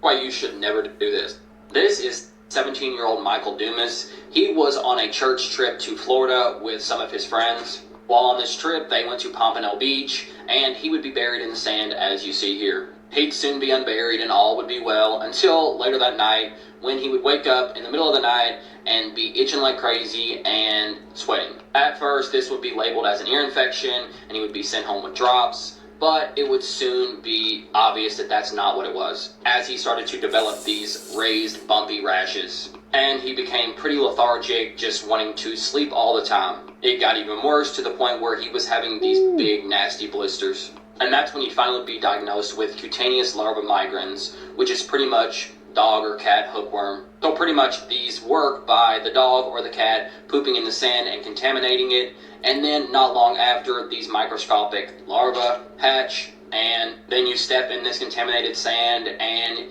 you end up looking like Michael. After all of this, he ended up developing a staph infection as well, and if it's not bad enough just him getting infected, 5 others from this trip got infected with hookworm as well. Normal looking photos with disturbing backstories, part 2. This Snapchat was the last photo ever taken of Sydney Loof, a woman who was killed by her Tinder date. Her body was cut into 14 different pieces, and when it was brought back to the morgue, it was in 6 different bags. This man was transferring oxygen tanks for 12 boys and their coach. He didn't have enough oxygen for himself, however, and died after losing consciousness in one of the cave's passageways. This man is Issei Sagawa, an actual cannibal from Japan. This photo was taken by a Japanese magazine after he was released from prison for insanity. The man in this photo, Franklin Floyd, married a woman and had custody over her children while she was in prison for 30 days. The girl in this photo is one of her children, whom Floyd kidnapped to start a new life with. He left the other siblings behind, and after this photo was taken, he went to another state, changed both of their names, and claimed her as his biological daughter. Later, he went on to marry her. World is a weird place. The former Abercrombie & Fitch CEO was just arrested on serious charges and will probably be in prison for the rest of his life. So this is 80-year-old Mike Jeffries, the A&F CEO from 1992 to 2014. You might recognize him because he's been in hot water before, when an interview resurfaced from 2006. Where basically he said he wants cool, attractive people wearing A&F, and that fat, old, unattractive people can go somewhere else. In 2004, there was a class action lawsuit brought by minority employees who said that they were denied employment or forced to work in the back so customers didn't see them. A&F paid $40 million to settle that case. In 2005, there was some controversy surrounding shirts that read, quote, "Who needs a brain when you have these? Gentlemen prefer tickle bitties," and "Do I make you look fat?" So now let's get to the criminal allegations. Mike Jeffries, along with his partner and another man, were arrested yesterday. It is alleged that from 2008 to 2015, these men operated an international trafficking ring. Jeffries and others paid dozens of men to travel to various locations to hold these parties, basically equivalent to Diddy's freak-offs. And these young, vulnerable men were led to believe that this could lead to modeling opportunities and benefit their career. But when they arrived, all their personal items were taken, including cell phones, wallets, and clothing, and they were required to sign NDAs. Victims were injected with drugs, and even when they could not consent or did not consent, Jeffries and his partner would harbor them personally or use objects. The youngest victim was 19 years old, but it's believed that many, many more victims have yet to come forward. Mike Jeffrey and the other defendants face a minimum of 35 years in prison, which is a life sentence for the 80-year-old Mike Jeffries. However, he is free right now because he paid a $10 million bond. These CEOs, man. How many more crooked CEOs in the world have to be exposed? You know, it's a long list. Whew. Be careful, man. Gotta keep our eyes sharp out here in these streets. She must have been out of her head.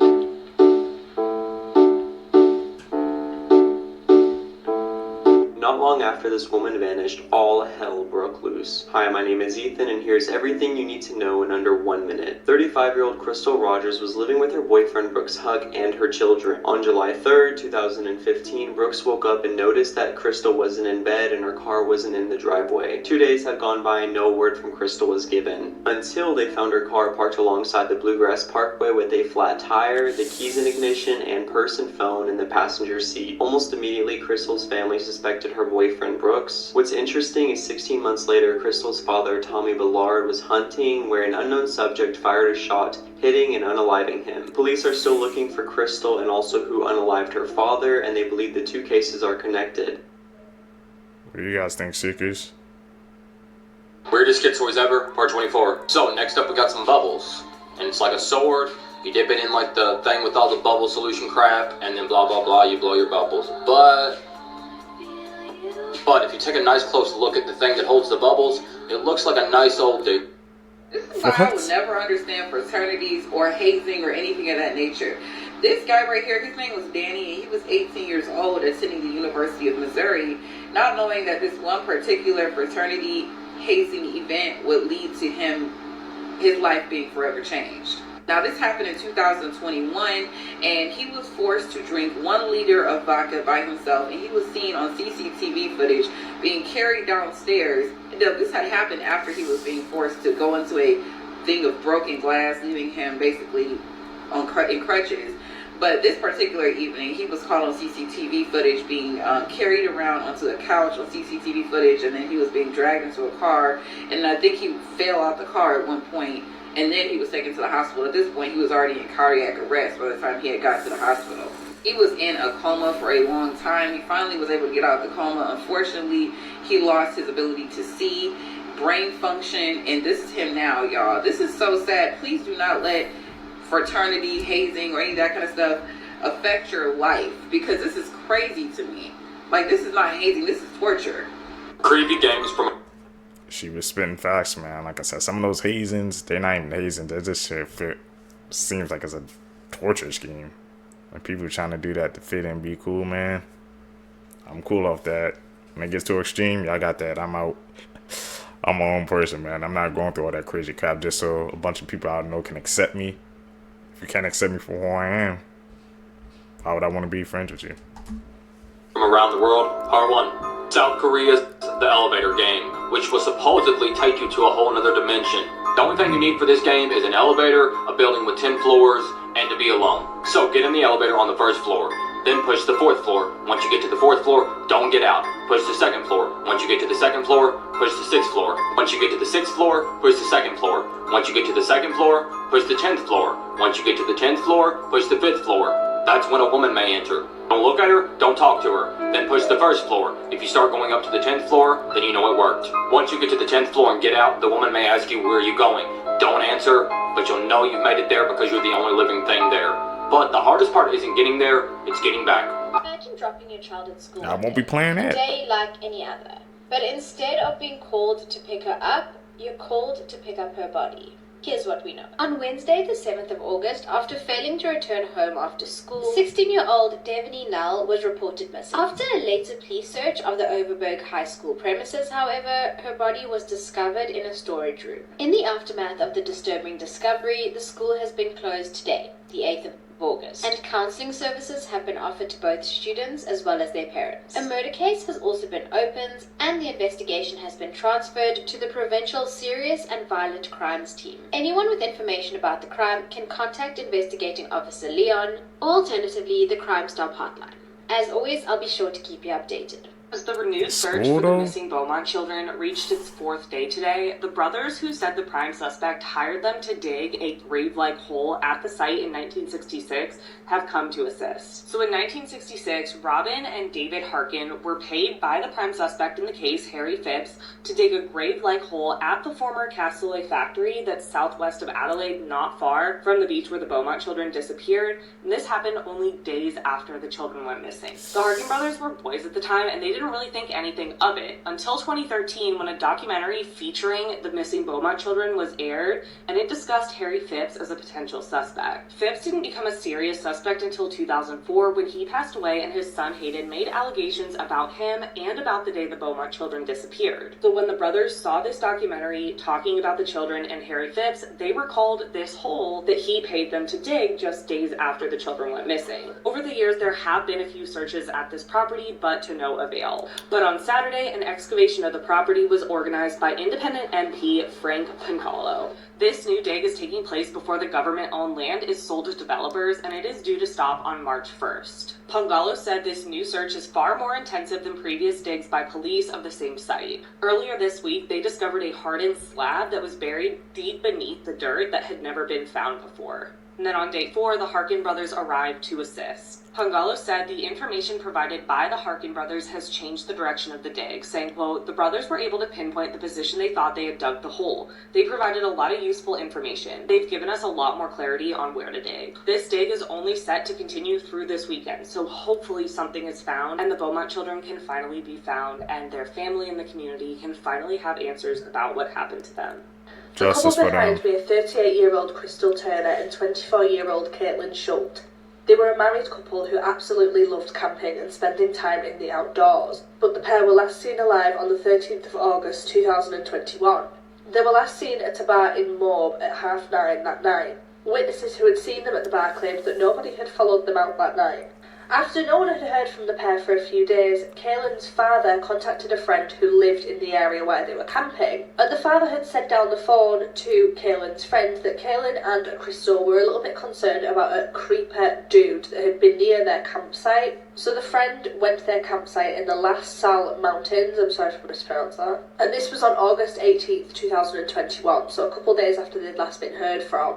And when they did this, they actually stumbled across their remains. And the worst part is they were on the phone with Cailin's father as they discovered them. And the friend then contacted the police. Both of them were found undressed from the waist down in a creek, and they had both been shot to death. And this case was pretty much cold, and it still kind of is. Now, this one is technically unsolved, and I'll explain why in a minute, but there's actually no way we can confirm who did it. And it wasn't until May 2022 when police said that they had a suspect in this case. And this suspect was called Adam. But however, Adam was reported to have left the state and then taken his own life. Adam had also confessed to another killing in that area as well and provided police with details that were not known to the public. The motive for the murder still remains completely unknown, and it's still not clear if this Adam character did actually murder them, and I suppose there's going to be no way to prove it because he's dead. But I just think this one is absolutely heartbreaking, and the pair deserved so much better. Be careful when you're out. You never know, man. Dangers lurk around each and every single corner. Witness that firsthand.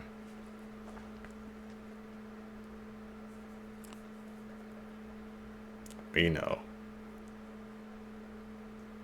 if you're expert level seekers, man, you can see through all that. It's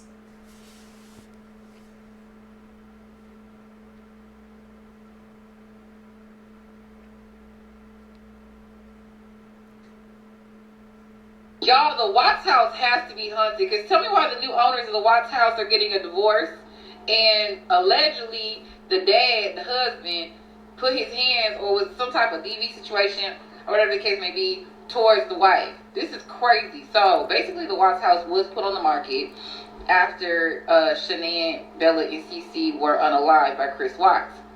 It took a while for the house to sell. It was on the market for a long time. I want to say it was on there for $700,000, right? They went ahead and closed on the house, and for what it seemed like, everything was going well. Well, eventually there was a report that there was a call from the wife. They also, mind you, have 2 daughters and 1 son. It's very similar to what Shanann and Chris, had. They were going to have a son, and they also had 2 daughters. Anyways, so there was a call of a domestic complaint, and the wife basically said that she felt like her husband was going to put his hands on her. I think he was, either maybe drunk or whatever the case may be. I'm not 100% sure, but there was some type of domestic dispute in the house. Now, he did get arrested, y'all. He did get arrested. I was able to find proof of his arrest. There is a record. Basically, you got to look into, I believe it was Frederick, Colorado. And yeah, it will come up. But anyways, he did get arrested, and they're selling the house. They're getting a divorce, selling the house, allegedly. Now the house is back on the market. I'm not 100% sure if it's sold to a new person yet or not, but it's back on the market again. Y'all, I feel like this house needs to be torn down and turned into a memorial at this point, because why is it every time they sell this house, it's getting back on the market? This is a case that has continued to bother me. Sarah Kinslow was born on June 14th of 1986. She grew up with 3 siblings and 2 loving parents in Greenville, Texas. Growing up, she was very musically inclined. She even entered a women's composer competition, and she won first place. She was known to often do solos at her church, and she was just very talented when it came to music. Sarah was also a very happy child. It was well known that she loved the holidays, especially Christmas. Her parents said that she would wake up super early on Christmas morning and go wake up all of her siblings, and she couldn't contain her excitement to the point where she would grab her stockings and then go and jump in her parents' bed to open everything. But as Sarah started getting older, she started hitting a more rebellious streak. When she turned 14, she started staying out late, sneaking out. Like, she was just being kind of a rebellious teenager, and things seemed to get worse when she met 18-year-old Curtis Wayne Bell, and I don't have a picture of him. I'm sorry about that. Sarah's parents obviously did not approve of this relationship. They did not like Curtis, which is understandable because he was 18 and she was 14. Just the age difference that Sarah's parents didn't agree with. Curtis was also known to be a really not a great dude. He was very involved in drugs, and even Sarah's older brother, he was in jail for unknown reasons, and even he said that the inmates had told him that Curtis was not a good person and his younger sister should. But this did not stop Sarah. In fact, this would lead to a lot of arguments in the home, and even one night Sarah started packing up all of her stuff, and she told her parents that one day she would be gone. On May 1st of 2001, Sarah went to school early that morning. Her dad dropped her off around 7:20. They wanted to go early because Sarah had plans to meet with some of her friends. Sarah's dad left and then went about his day. It wasn't until later when Sarah didn't return home from school, and then the school eventually calling saying that Sarah had never been at school, that her parents got worried.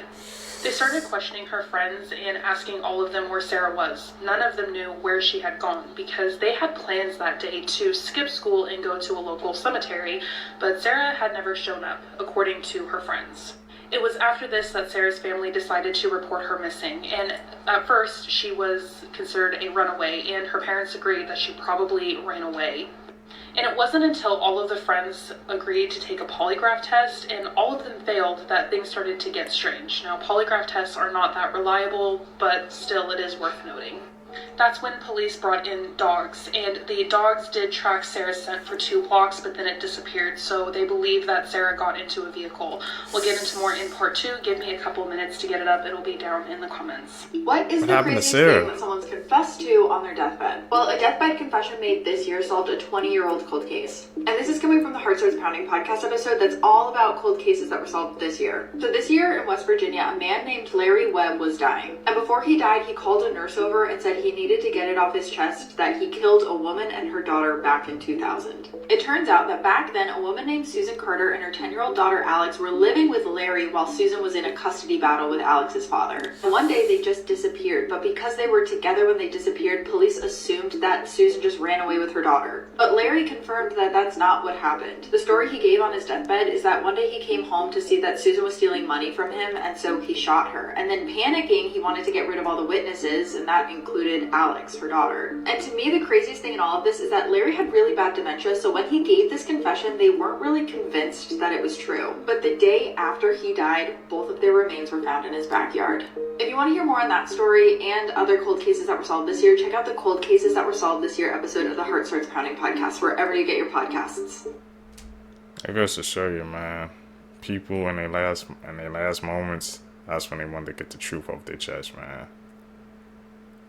Something about their last moments, man. They just want to go, I guess, into wherever they about to go, into with peace of mind, but the damage is done. Wonder how many other people, man, who are still holding in their secrets.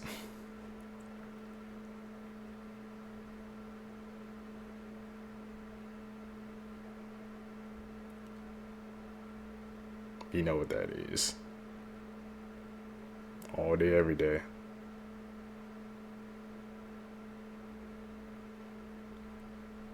What is one true crime case that you just can't stop thinking about? I always wonder what really happened to 6-year-old Catherine Korzelius. On August 7th, 1996, Catherine, along with her mom Nancy and her brother Chris, were out running errands. Catherine's dad was Paul Korzelius, who at the time was the tour manager for Jon Bon Jovi. That day was Paul's birthday, so they were all out looking for a present for him. They all lived on Elder Circle, which is a small neighborhood near Austin, Texas. When they got back to Elder Circle, Catherine wanted to pick up the mail from the community mailbox and then walk home. The mailboxes were only about 1/8 of a mile from their home, and Catherine had done this a few times before, so her mom let her.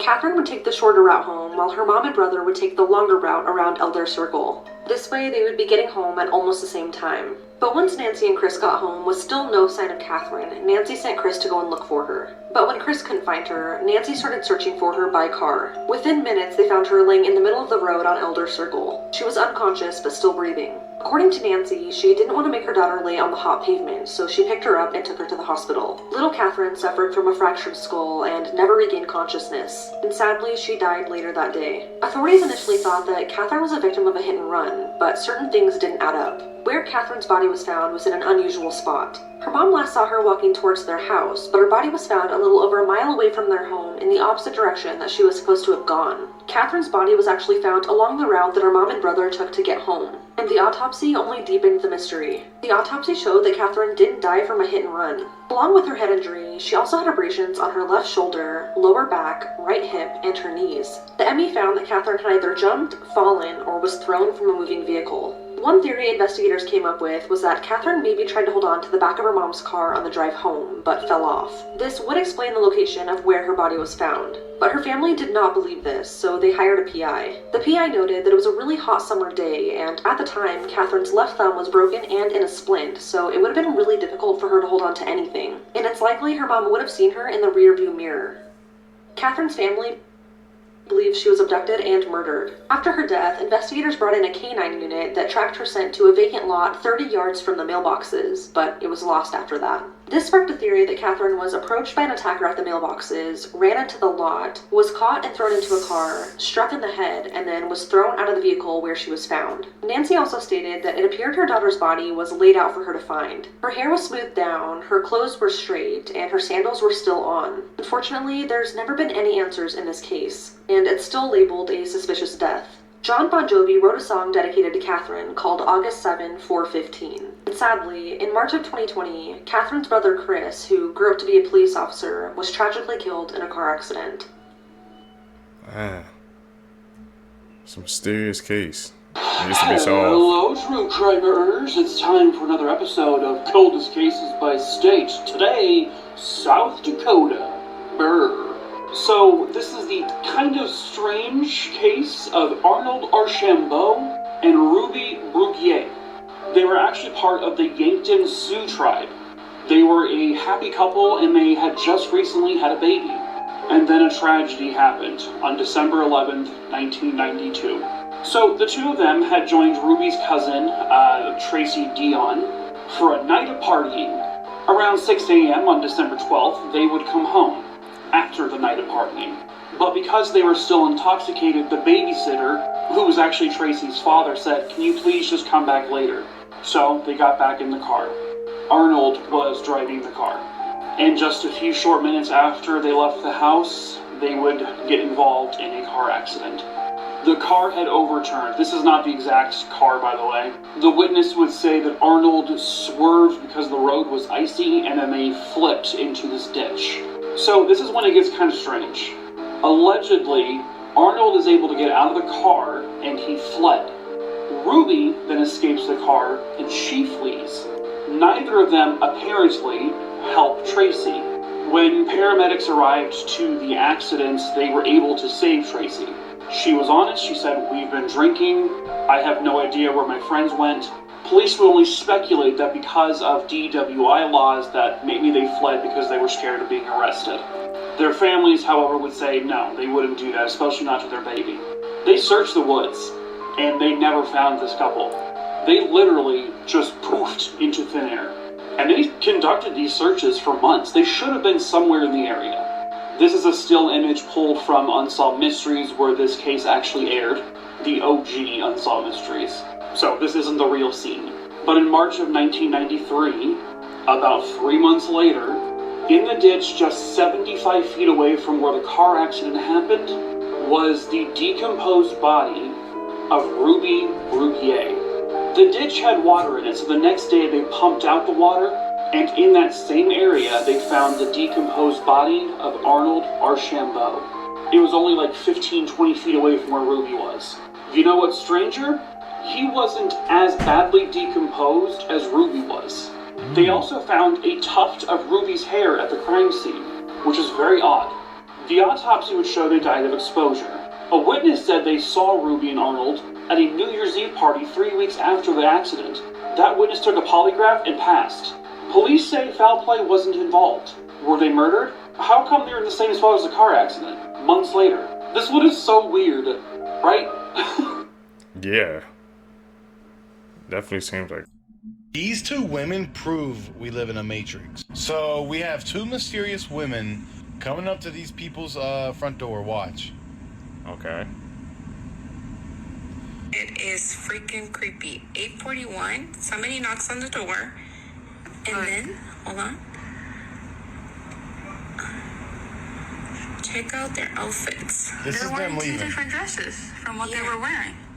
It's nothing compared to what they were wearing. And we saw them. It had polka dots. It had the dresses from the Those are two different dresses.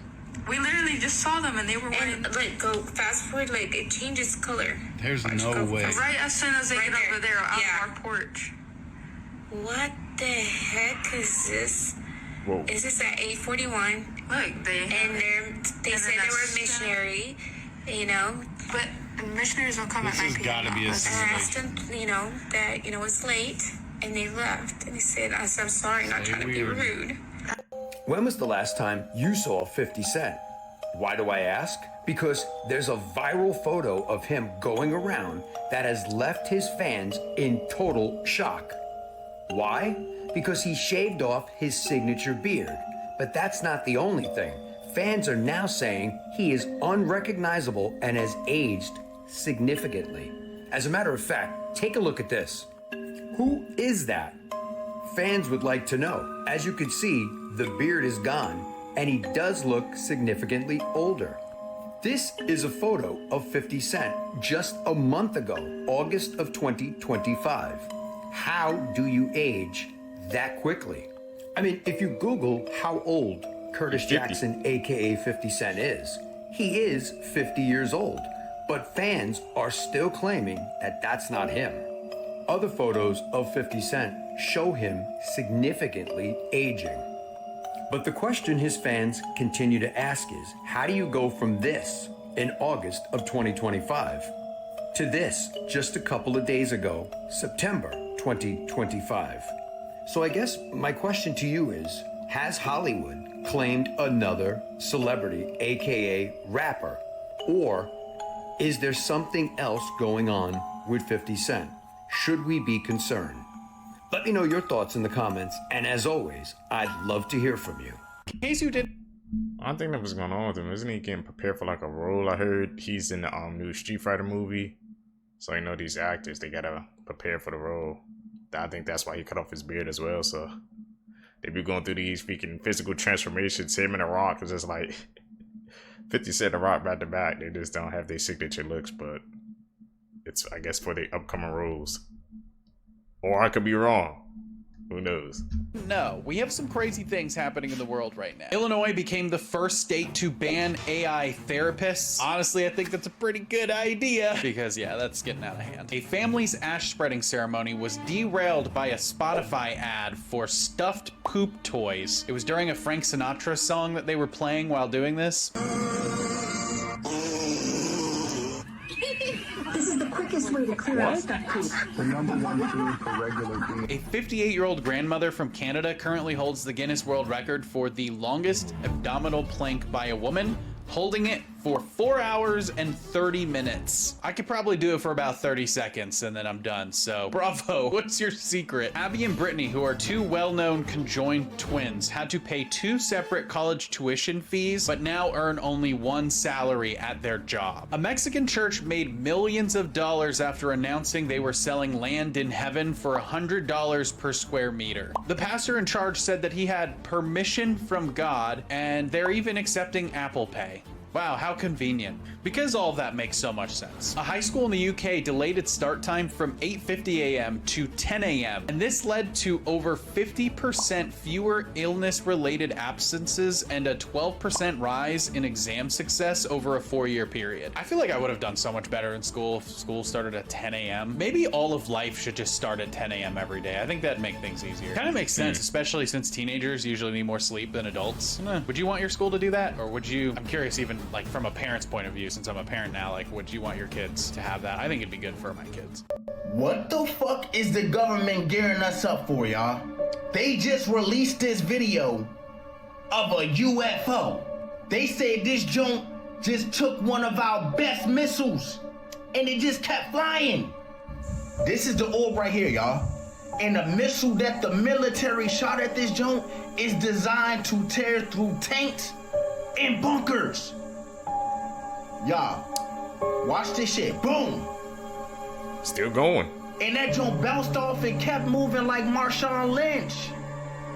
All I know, y'all, is that shit is not man-made. So what I'm trying to understand is, what kind of fucking technology can just get hit with a missile and keep moving? That shit don't make y'all mind like, what the fuck is really going on? Let's just say hypothetically that this is some sort of outside being. If that joint is able to take out one of our best missiles, what you think they gonna do if they come here on some bullshit? Nigga, we all might be fucked. My question is, why is this footage just coming out now? They had this shit for a while. Are we finna see something we're not supposed to see? Like, are they preparing us? Could be. Because like I said, if they've been sitting on this for a while, what is making them disclose this shit? We've been asking these questions. So why now all of a sudden they like, here, the pressure's too much, we're just gonna let y'all see what's going on. I'm not no fool. Does this have something to do with that AI Atlas shit that's supposedly supposed to fly past Earth and supposed to have like little mini probes or some shit? Y'all let me know what y'all think about this down below in the comments. Chernobyl, your skin will fall off, your teeth will fall out, and your organs, they will fail. In 30 seconds, I'm going to tell you just how bad the Chernobyl disaster really was. It's now clear that the Soviet Union has suffered one of the worst disasters in the history of nuclear power. It will not be safe to stand in Reactor 4 for 20,000 years. That is how long the radioactive fuel will remain dangerously hot. The explosion left graphite on the roof. Standing next to this graphite for just 2 minutes would mean your organs would fail within days. The poor firefighters, they were sent in with zero protection. They moved radioactive debris with their bare hands. Many died within weeks, essentially being cooked from the inside. The elephant's foot is the most dangerous object on Earth. This radioactive lava would kill a person if they stood next to it for just 30 seconds. The radiation released from Chernobyl was 400 times worse than Hiroshima, and the Red Forest is still glowing hot with dangerous radiation. It's pretty safe to say that Chernobyl remains one of the most dangerous places on Earth. Midnight Connection. Don't go there, bro. One of the world's most sacred locations is now being turned into a luxury tourist resort, and people are pissed. So you know in the Bible when Moses goes up the mountain and gets given the 10 Commandments? Yeah, well that's here, Mount Sinai. And not only do its grounds hold significance for Jews, Christians, and Muslims, but it's also home to the world's oldest continuously inhabited Christian monastery, built nearly 1,500 years ago. However, all of this came under threat in 2021 after the Egyptian government launched a giant tourism project called the Great Transfiguration. Now they said that they would be constructing on these sacred grounds of Mount Sinai, luxury hotels, roads, shopping malls, theaters, new residential neighborhoods. They'll be expanding a nearby airport and even putting a P-square right in the middle of this holy site. It'll boost the economy, attract millions of tourists, and even become a spiritual hub to promote interfaith unity. But others like UNESCO, World Heritage Watch, and even religious leaders argue that this is pure propaganda, saying that this project is wrecking the sacred landscape. They claim vibrations from construction threaten the monastery's ancient walls. New roads and hotels are erasing traditional architecture. And there's even a local tribe known as the Guardians of St. Catherine, who have protected the monastery for centuries, that have now had their homes and tourist eco-camps demolished with little or no compensation. In fact, they've even been forced to take bodies out of their local graves to make way for a new car park. As of right now, the project is steamrolling ahead, but the question is, will this resort truly be a gift to the world, or will it do irreversible damage?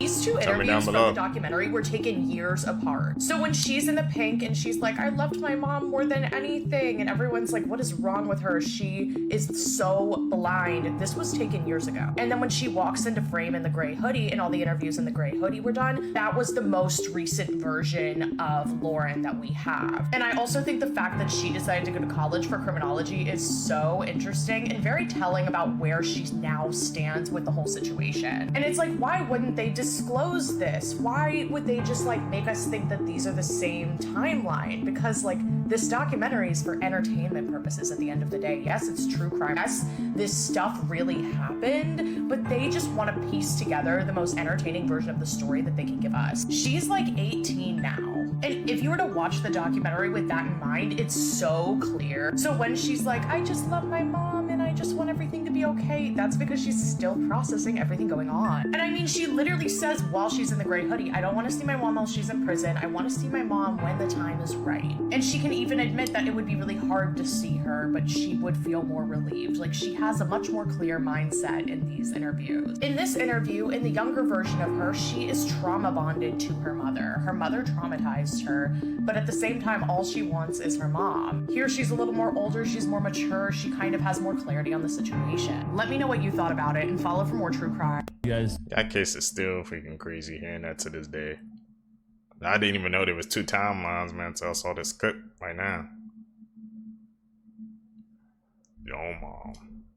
To hear about that interstellar object coming into orbit. Yeah. The lights that you're seeing is caused by different exposures. So each dot represents its speed and rotation. So it's outside of our solar system right now. It's entering our solar system, but it's moving retrograde. They've observed it accelerating and slowing down. It's named 3I Atlas, 7 miles in diameter. So it's bigger than Mount Everest, making it the largest interstellar object ever spotted. It's traveling at 130,000 miles per hour. This is what's also super weird, that it's almost like it's directing itself to where it's going to use the gravitational pull of Mars, and I think Venus, to basically slingshot itself around the sun. October 29th, it's basically going to go dark behind the sun, and they don't know what's going to happen or what path it's going to take when it exits rotation around the sun. Like, it could be headed straight towards Earth. Dude, what if it just comes around the corner of the sun? It's just like 3 times bigger. Dude from Harvard and colleagues have proposed that 3I Atlas could be intelligent alien technology, citing its unusual orbit alignment with Venus, Mars, and Jupiter. So they're saying that thing's crazy. Where in the flying Dutchman are you finding crickets this big? And what's the first thing that you think about doing when you catch something this magnificent? Is deep frying it in motor oil. Like you real life just caught cricket tune from Pokemon, and the first thing that comes to your head is delicious. And wherever that you acquired this behemoth of a bug, please give us the coordinations so we can drop a nuke on them. My mental capacity couldn't have dinosaur crickets flying outside. And I'm thinking it's fake until bro took a succulent munch out of this cricket back. We cannot have these Jurassic Park insects infect the world. And the craziest part is this is not the first time that I came across one of these devastations on the internet. I feel like the only weapon that's gonna be able to take them out is grenade launcher ammo that's been marinated inside a braid. But I'm curious on y'all thoughts on these big ass bugs that they keep on finding in this mysterious location in the comments. Like or follow for more wisdom and stay tuned. And if you want to learn how to grow your online business using WAP, comment down below ATM and I'm sending it in your DMs. Bro, we got giant crickets, giant stick bugs, man. They keep finding these new insect species, bro. My question is, how they stay hidden from us for so long, man? And we have technology this advanced, we still discovering new species? That's scary, bro. Something else out there, man. We just don't know it yet. Carlos said AI will finally start a purge. It's already happening in the Philippines. You're gonna flood 911 with all of these AI calls. 911's not gonna know what call to react to. And then they're gonna go do their crime. It's gonna be like purge. Support in the Philippines. Shout out for you telling me. They said it's already happening in the Philippines. What they do? They sent me an article, right? On GMA News. And you know, GMA News is pretty big still. And look, it says just a false alarm. Firefighters responded to a barangay 20 Manila and thing. This was prompted by an online post showing a truck allegedly on fire. However, firefighters arrived, it was discovered that the truck was not actually burning. Authorities are calling those responsible for spreading false info. So imagine, yo, if you want the cops and all the firefighters out of the area, what do you do? They did it. Yes, man. AI, a firefighter burning. All of the people were there. Oh, shit. There was probably something happening on the other side. Yeah, they're robbing a bank or something. Yes. Yo, that's crazy. It's happening, I'm telling you, bro, it's just a matter of time. Yeah. There's gonna be a huge heist. Major warning, if you use very ChatGPT or any AI, you need to see this video right now. AI is great, but it's also very scary. It can be used for good, but definitely be used for bad at the same time. However, it's also very notorious for giving wrong information, which of course it's not going to know absolutely everything, right? But you see, this is where the problem starts, so stick with me. It is extremely smart, but so are hackers who are able to manipulate data and get into these systems. It is pretty hard for them to get into a beast like ChatGPT, so you're probably mostly safe. However, they are finding ways to get into some of these systems and change data within. Sometimes not even fully having to hack into the system, but by just changing the data because of what I said at the start. Sometimes, a lot of the time, it is wrong, so you feed it some more information and it will then think that's right. So recently, some of these people have manipulated the system by saying this is correct, or giving them a link to a virus and saying make sure people know this is safe. So when people ask the system, oh, I shouldn't click on this link, should I? Or is this a legit text message that I got? It might then say yes it is, you click on it and then you get hacked. There is also other sites popping up with the same look, exact same name, basically copycats, which these people have managed to set up to trick people. So just make sure you double check the IP when you're going to a website. Don't click dodgy links and share this video. This created a chip that can transfer 100 million books in under 7 minutes with just a spark. And the timing is critical because AI tools like ChatGPT are consuming so much energy that data centers now use 2% of global electricity, comparable to the entire airline industry's carbon footprint. By using light photons instead of electrons, this photonic chip bypasses the fundamental speed and energy limits that electronic processors are hitting, enabling AI systems that were previously impossible to power. Companies like NVIDIA are already using the micro-ring modulators that make this technology work, suggesting commercial adoption could happen rapidly and transform computing infrastructure. This chip could enable AI assistants that process vastly more information in real time, make advanced technology more affordable, and dramatically shrink the environmental impact.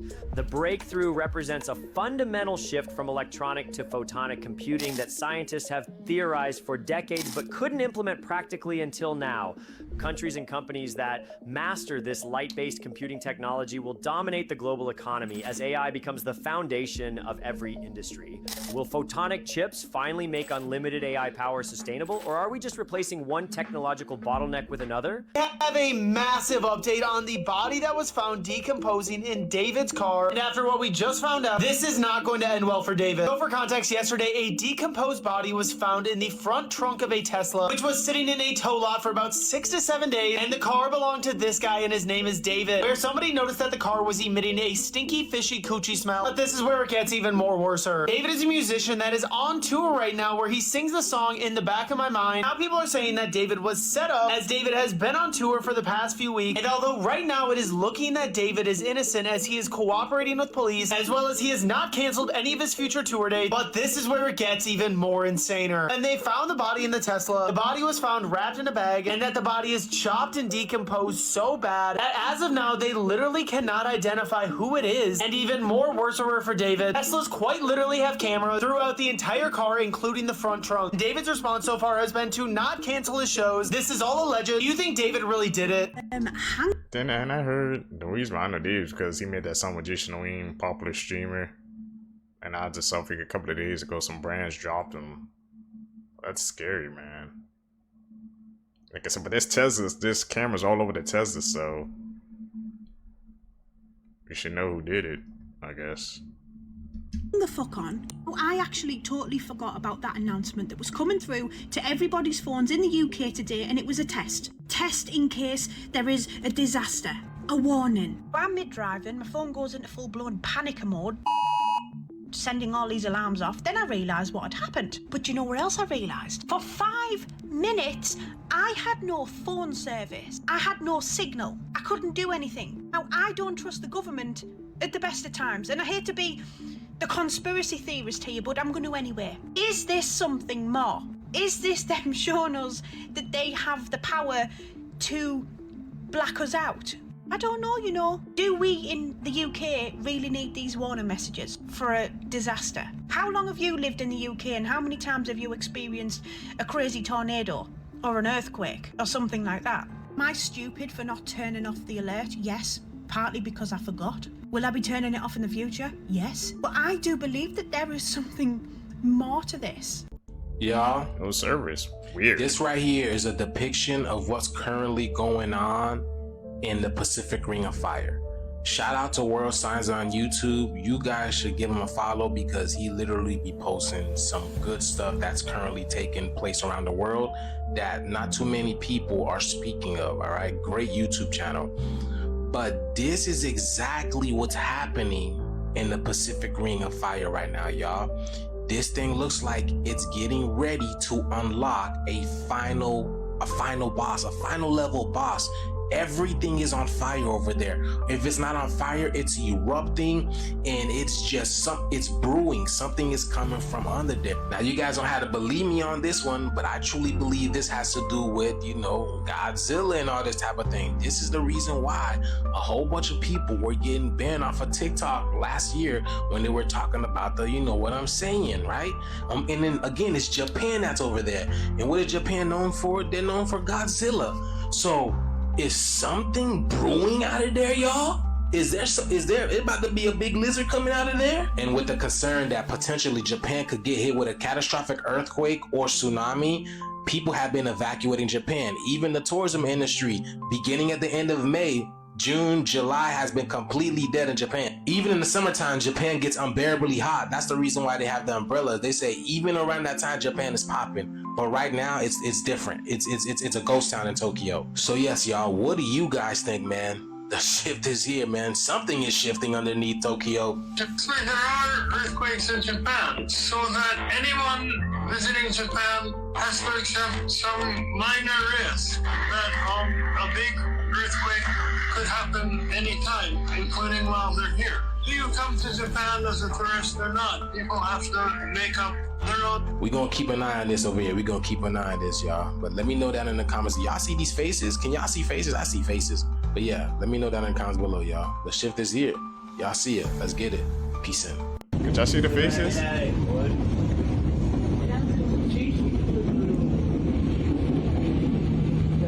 Got a zombie leg, bro.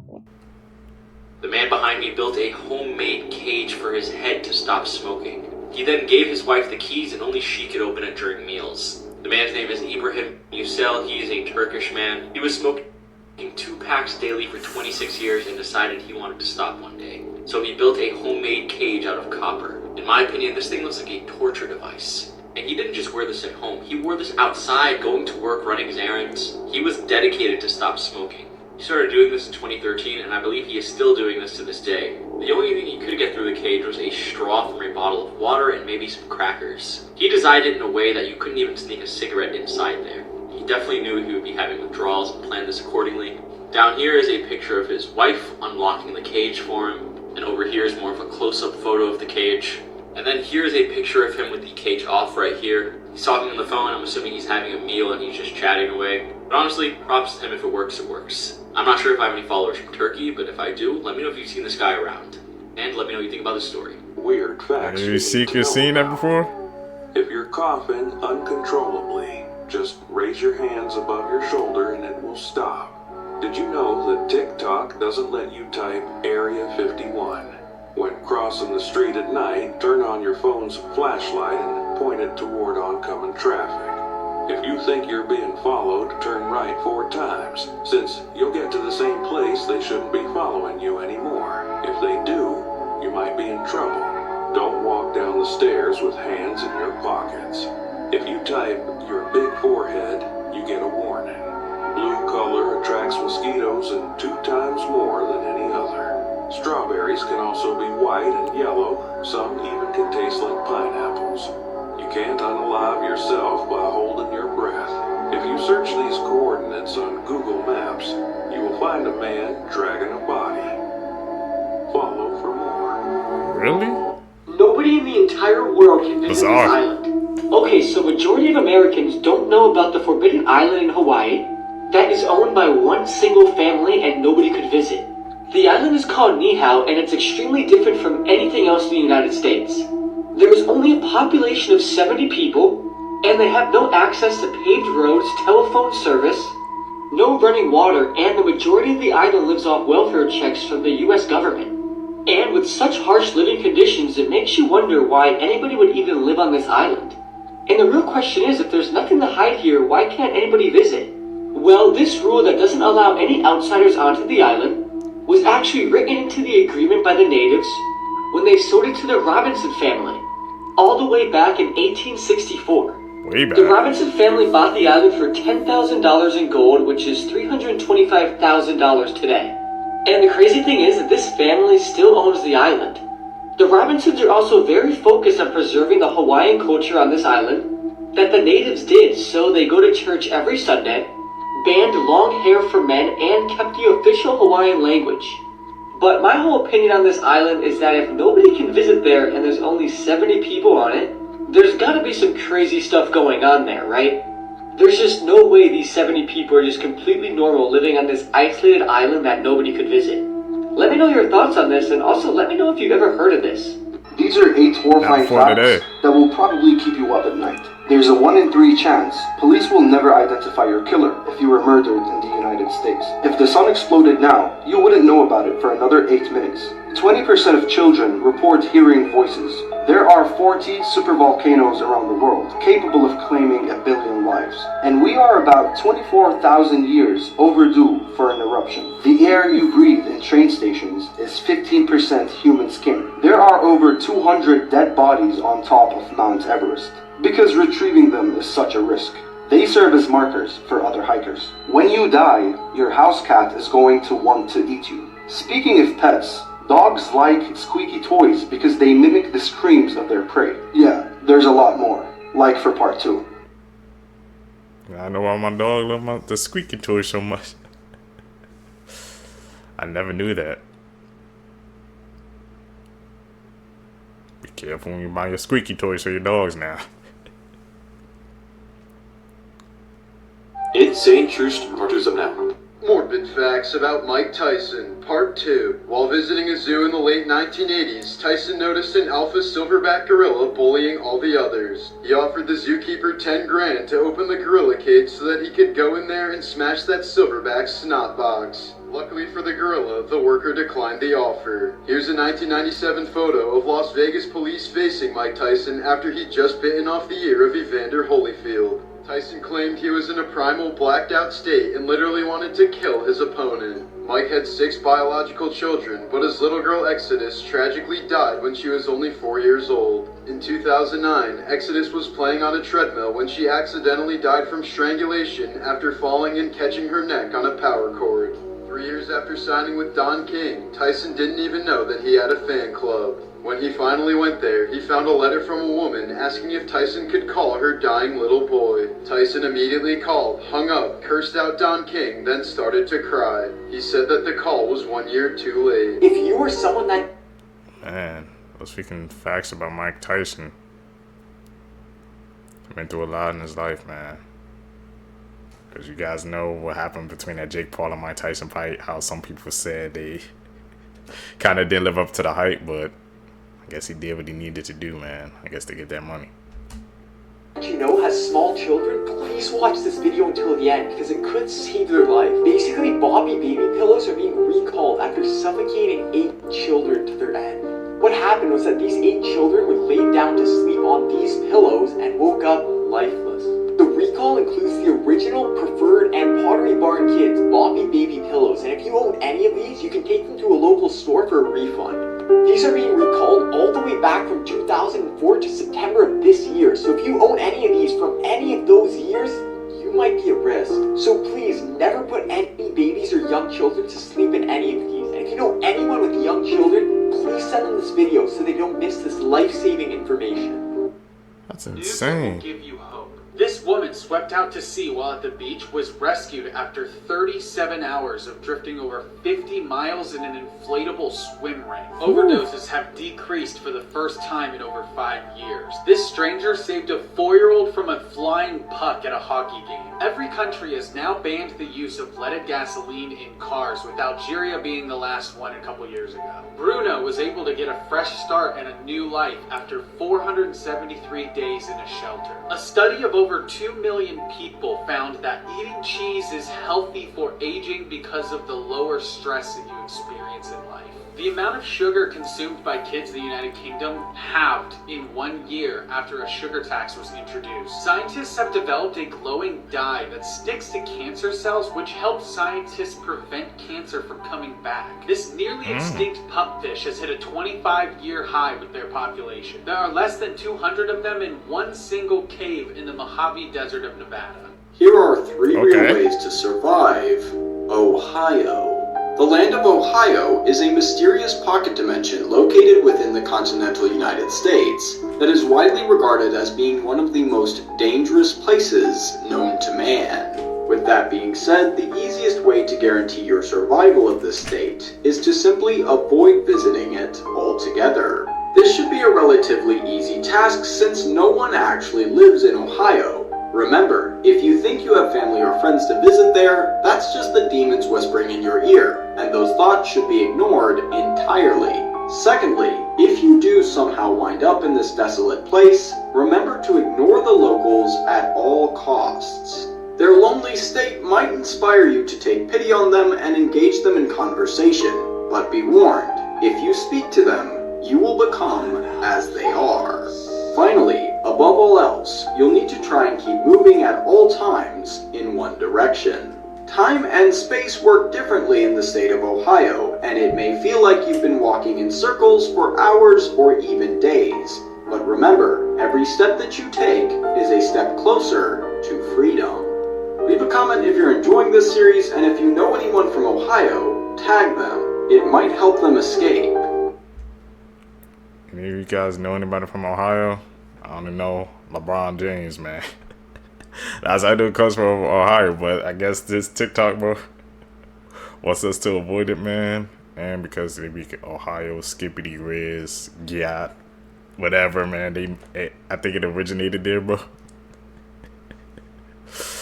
Oh, man, those TikToks, bro. Probably crazy, man, in Ohio, bro. Imagine walking down the street, somebody yelling, "Gyat Skibbity," bro. Oh, man.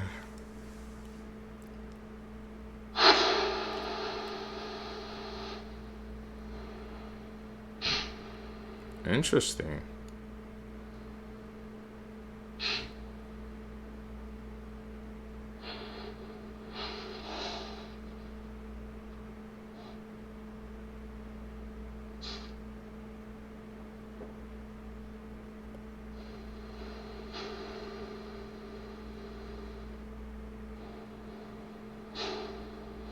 Where is it at?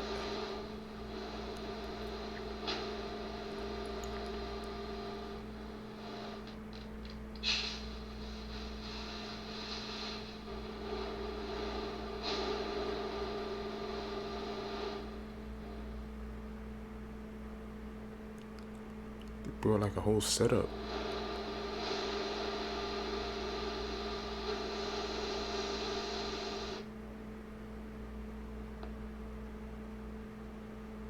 Did you know that Art the Clown played the Grinch in a horror movie? Yes, there is a horror slasher version of the Grinch, and it's called The Mean One. The story follows Cindy Lou Who after the Grinch kills her parents, and she grows up and she decides that she's going to make it her life's mission to kidnap the Grinch and to kill him for what he did to her. And Art the Clown himself, David Howard Thornton, plays the horror version of the Grinch, the mean one, and he brings so much personality to the character even through all of the paint and prosthetics. Like, look at these cool shot comparisons. This is the original Grinch, and here we have the horror version of the Grinch. The mean one is definitely considered a horror comedy, so keep that in mind if you choose to watch it. It's also extremely bloody and extremely silly, which I feel like you would expect. My favorite part of the movie is when Cindy Lou Who, as a child, is being interviewed by cops to try to get an idea of what this guy looks like. The sketch artist draws the little girl's description and then in all seriousness is like, "Sweetie, is this what he looks like?" It's really funny that David Howard Thornton has gotten to play a horror version of Santa as Art the Clown, and he's also gotten to be a horror version of the Grinch. Pretty cool. Why you should always respect Mother Nature. You should, of course, never do what this guy did in that video, and viewer discretion advised for this one because there's no happy ending here. The man in the video that I showed you is 28-year-old Jacob Cockle. Jacob's passion was surfing and pretty much anything ocean-related, so he felt like the water was his element. This is likely why Jacob thought he would be able to best a whirlpool when it came to swimming by it. Initially, when Jacob jumped into the whirlpool, nothing went wrong. There were about 28 minutes of footage of him floating around on top, and this is because he had the safety of a wetsuit. Wetsuits trap a lot of air, they're very buoyant, and they're made out of neoprene. This particular whirlpool was not strong enough to take Jacob down when he's floating on the surface. However, Jacob made a grave mistake. At one point or another, Jacob decided that it would be a good idea to dive underwater to get more footage. This caused the buoyancy of his suit to drop, and the whirlpool became strong enough and sucked him down. Jacob was unfortunately not able to escape from the whirlpool's grasp. Photos with disturbing backstories. Stay out the water, man.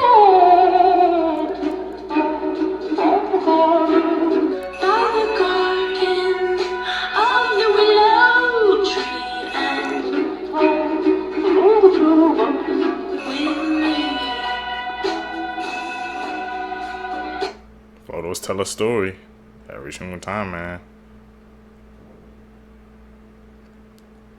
That's why I always pay attention to them, bro. That's the edit. She do that. We expert level now, bro. These are 8 horrifying facts that will probably keep you up at night. Sometimes you laugh, talk, and cry in sleep. It's often a spirit sitting beside you in bed. You are more likely to be bitten by someone in New York than to be bitten by a shark. A human head remains conscious for 20 seconds after being decapitated. If you search up this number on Google, you'll find people with their heads in fridges. Gelatin is made out of bones. That's right. The melted marshmallow in your hot chocolate is melted animal bone. It's good stuff. You have no way of really knowing if everyone experiences reality and consciousness the same way you do. If a panda finds a fresh carcass, they'll eat it. And last but not least, your phone is likely spying on you right now as you're watching this. Yeah, there's a lot more. Like for part 8. Cover your camera on your phone, bro. You go to sleep.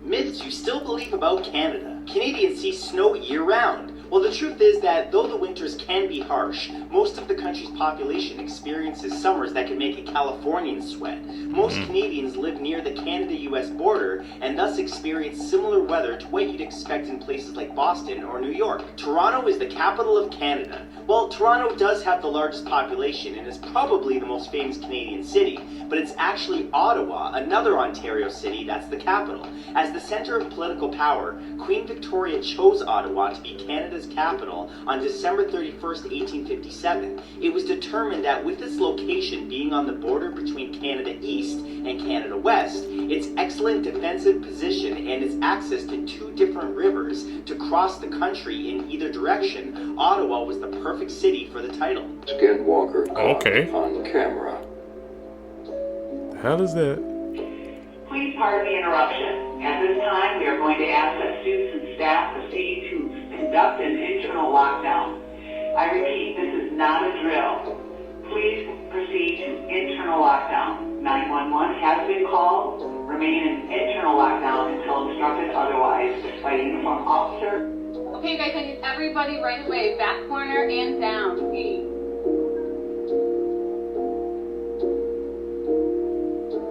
In Ohio too, what the hell?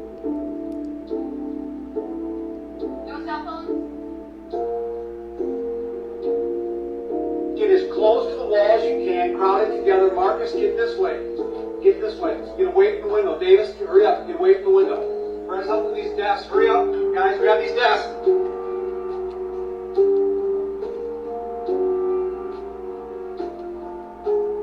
Where's Skinwalker at? Feminine things that were originally made for men.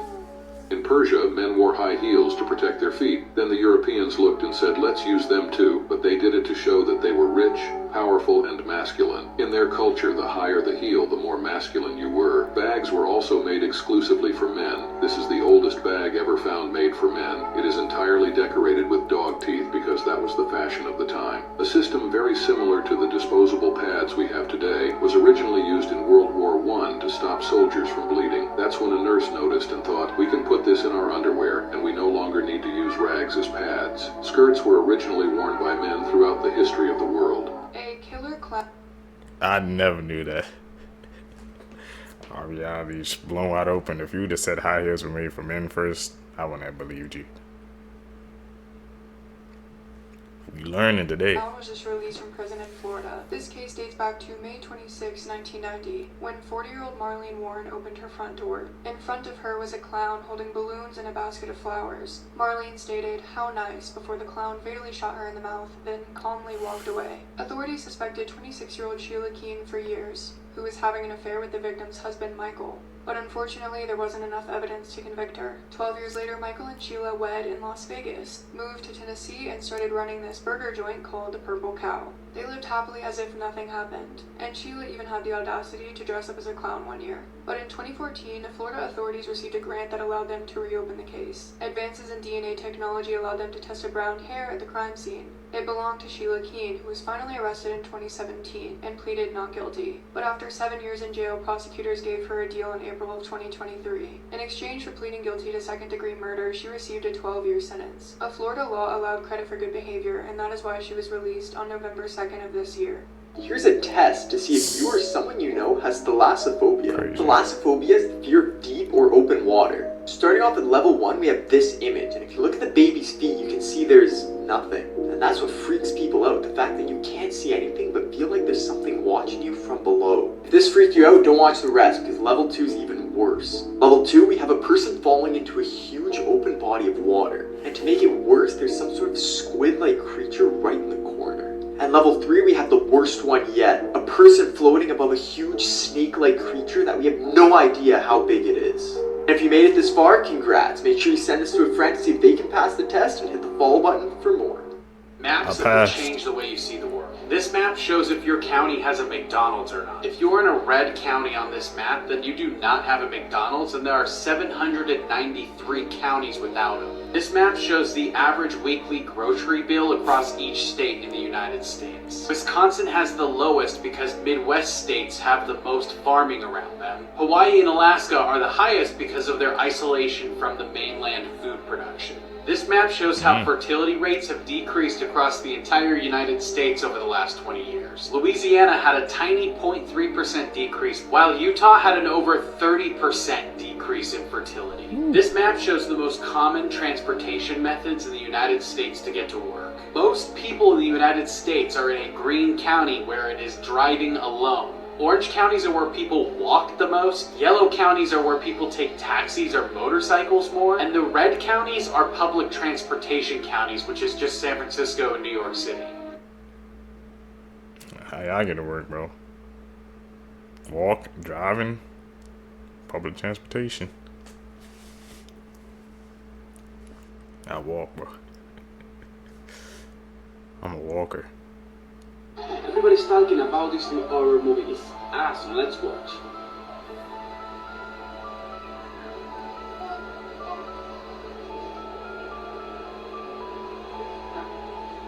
I haven't watched it tonight. This movie is so scary. I promise.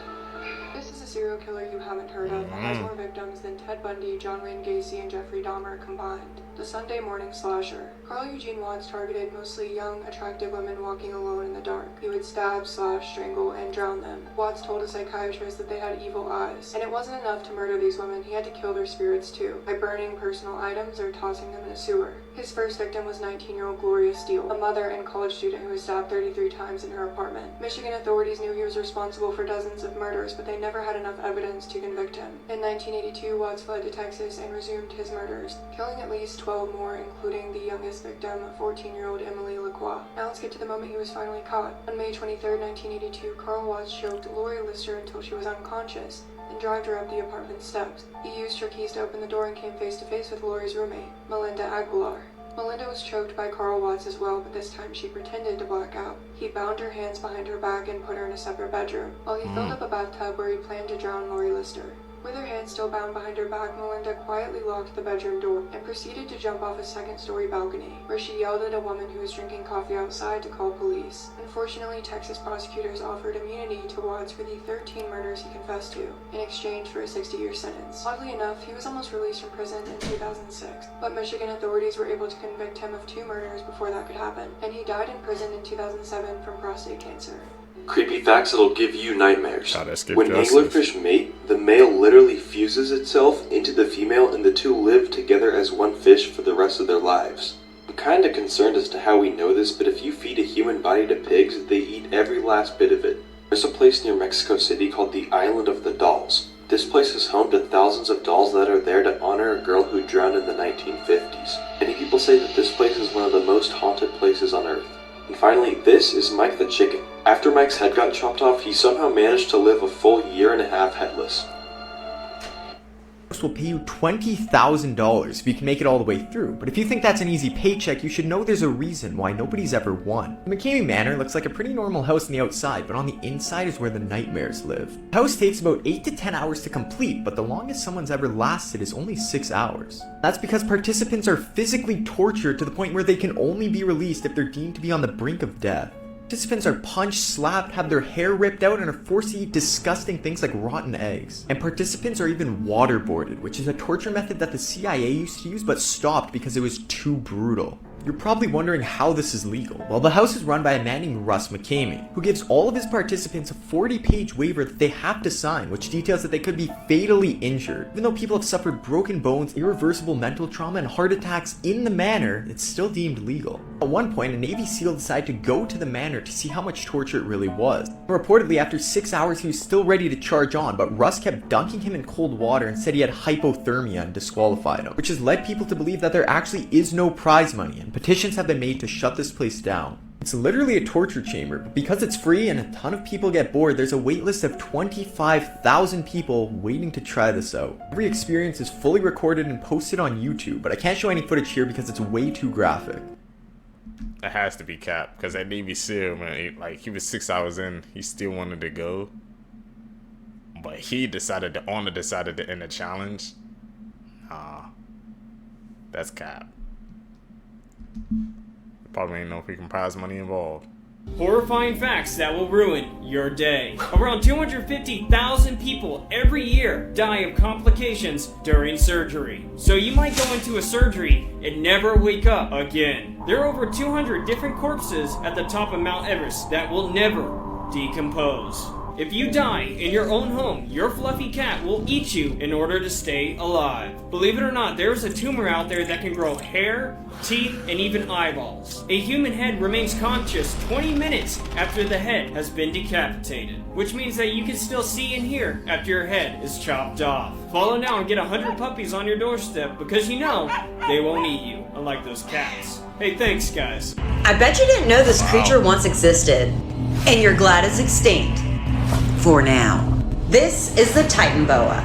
Scientists say that if the Earth's temperature rises, it's possible that the Titan boa could come back. This is the biggest snake to ever exist, at 42.7 feet, weighing in at 1.25 tons, or 2,500 pounds. It's about 60 million years old. The Titan boa was found in South America. It ate very little, but when it did, it ate crocodiles, boa constrictors, cobras, and pythons. The Titan boa could crush its prey with a jaw force of 400 pounds per square inch. And let's not forget, it could also wrap its body around you and constrict you into mush. That looks like something out of the Anaconda movie, bro. Glad the Titan Boa is not around now, man. How much that would affect the ecosystem? Earth would be looking a whole lot different, man, if that predator was still around. The disturbing, still unsolved case of Mr. Cruel has kept me up for quite a while. Mr. Cruel was responsible for 3 attacks between 1987 and 1990 in the suburbs of Melbourne, Australia. During all of his attacks, he wore a balaclava to cover his identity. In each attack, he broke into the house either very late at night or early in the morning and tied up either all of the family or some members of the family. But in each case, the target was unfortunately the family's young daughter, who was between the ages of 10 to 13 depending on the case. In 2 of the cases, the young daughter was actually abducted and kept out of the home for hours before eventually being returned. In 1988, he abducted a 10-year-old girl and released her 18 hours later, and in 1990, he abducted a 13-year-old girl and released her 50 hours later. Authorities also think that Mr. Cruel might be responsible for the 1991 killing of 13-year-old Carmen Chan. Chan actually went to school with another one of Mr. Cruel's victims. Sadly, unlike the rest of Mr. Cruel's cases, Carmen Chan did not return with her life. But like I said, this case has not been definitively connected to Mr. Cruel. Disturbingly, Mr. Cruel is believed to have taken photographs or even videos of his attacks. His attacks were very thought out and well planned, and authorities think that maybe he stalked those particular families before he attacked them. All of his planning has sadly made it a lot more difficult for authorities to track down his true identity. Some of his victims have given accounts of what his house looked like this picture of what his bedroom looks like. But because he was wearing a balaclava over his face, there's not many identifying details to be known. However, as of recently, as in March of 2022, there have been some possible links made between the attacker and the electrical industry in Melbourne. Mr. Cruel's second victim was dropped off near an electrical substation, and 2 of Mr. Cruel's victims also lived near substations. Carmen Chan's remains were also found near a substation, and additionally, Carmen and one of Mr. Cruel's other victims both attended that same school, which was across the road from a substation. Perhaps Mr. Cruel was a substation employee, or he lived nearby. Sadly, this is about as much of an update as we have right now. The official task force about finding Mr. Cruel's identity was sadly disbanded in the 90s, but if any more information comes to light, authorities are very interested in looking more into it. If you lived around the area during this time, what are your thoughts? Do you remember any of the craziness going on in the newspapers? I know some people mentioned in the comments of my original video that they were terrified as they were children at the time and were scared that they and their families would be targeted by Mr. Cruel. If Mr. Cruel is still alive, I think the world is ready for some justice. And so for the sake of the families involved, I hope 2022 is the year that we finally solve the Mr. Cruel case. We ain't solve it. He's still out there. You guys are not ready for this. And if you're new to my page, welcome to Creepy Talk. This girl had recently just turned 16 years old, got a car, and could finally drive herself to school. So it's midweek, a beautiful spring day, and this girl just wakes up and starts getting ready for school. She puts on her clothes that she had laid out the night before, which was a floral t-shirt and jean skirt. She then goes in her mom's room, who happens to be putting on makeup. She tells her to use purple lip gloss because berry colors looked good with the eyeshadow that she had picked out. She then kisses her cheek and just casually tells her that her part-time job is serving meatloaf that night. After she leaves her mother's room, she goes in the kitchen and sees her dad. He happened to be peeling an orange, so she took a slice from him. They then had a conversation about how they both agreed that organic oranges tasted better and that her mother should buy them more often. She then pets her dog, he drools all over her shoes, and she calls him nasty. Grabs her backpack, her pencils fall out, she picks them up, and leaves. Her drive to school was on a 2-lane road that had a drop-off on either side. She's jamming out to the song Oughta Know by Alanis Morissette, and suddenly she sees a Yukon coming down the hill straight towards her. It drives into her lane, and she swears this person had like no eyes. She said all she saw is a white-skinned person, no eyes, no hair. She swerves into the other lane, it also swerves into the other lane, and they get in a head-on collision. She opens her eyes after the crash, and she is back in her bed. She thought to herself that was really real, but she just chalked it up to be a dream. But then she sees that her same floral shirt and jean skirt are laid out, so she puts them on. She goes in her mom's room, and her mom's doing the exact same thing with the exact same makeup. And they had the same conversation. She then goes in the kitchen, and her dad is peeling an orange. Same conversation. She then pets her dog. And you guessed it, he drools on her shoes. She then gets her backpack and her pencils fall out just like in her dream. So at this point she goes back in the kitchen and tells her dad, "I'm not feeling well, I am not going to school." Her gut was telling her that something was wrong. So she goes back and lays down. About an hour later, her mom calls her from her office. She tells her that there was a terrible crash on the road that she would have been driving on the way to school, and it's a good thing that she stayed home because it could have been her. She then goes on to say, "It was the weirdest thing ever. I have always felt like God or something has had a hand on my back guiding me." But she has never told anyone about this experience because she feared that they would think that she's crazy. She says, "But it's completely true and completely reality to me, and I'm very thankful to be alive."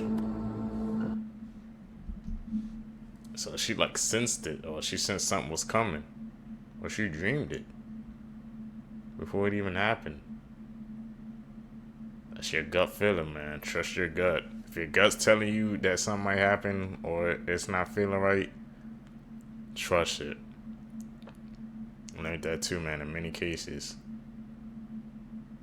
I don't know what that's called. It's like a feeling or something, man, you just can't explain, but you know when something's not right. These kids went exploring, and they think they might have stumbled upon the real-life Fredbear's Family Diner. Now, in this footage above me, it shows two kids exploring a abandoned building. But it's what they find in this building that makes them question everything. As they're exploring, they begin to see a bunch of weird things, like an old animatronic, weird paintings on the wall, and voices from the walls. Now, this is only 5 minutes into their exploration, but they look through a peephole in the wall and they see two glowing eyes, just like the ones in Five Nights at Freddy's. So they leave, but when they go back for a second look at the place, you won't believe what they see. Hit the plus button for part 2. They really found Freddy Fazbear? These kids went exploring and they think they might have stumbled upon the real-life Fredbear's Family Diner. Now, after their first exploration, they go again just to see if they will find anything else. Now, this building is in the middle of nowhere, so they get lost looking for it again. But when they eventually find it and walk inside of it, things are different. There's new painting on the walls, and a bunch of other weird noises coming from within the building. And the old animatronic they stumbled upon from their first exploration is now gone. In the footage, they're exploring, and this is right when they leave the room in which the old animatronic was in. Here is the footage. For some reason, they begin running and panicking in extreme terror, and then the video shortly ends. What do you guys think happened? Comment it in the comment section, and hit the plus button for more scary videos just like this. They stumbled on something they wasn't supposed to see. Fazbear trying to take him out. Yo, Fed, are you good, bro? Yeah. It's just hot, bro. Hot? Yo, Pharaoh, are you sure, bro? Yeah, I'm good. Yeah, I'm good. Yo, bro, you need to go to the doctor? No, we good. We good. Alright, bro. Yo, bro, are you good? Yeah. It's hot. It's just water. Alright, bro. Yo, bro, are you good? Yeah. Alright, bro, let's go. Come on now, bro. Yeah. Parents of Reddit, what is the creepiest thing your young child has ever said to you? I was tucking in my 2-year-old. He said, "Goodbye, Dad." I said, "No, we say good night." He said, "I know, but this time it's goodbye." Had to check on him a few times to make sure he was still there.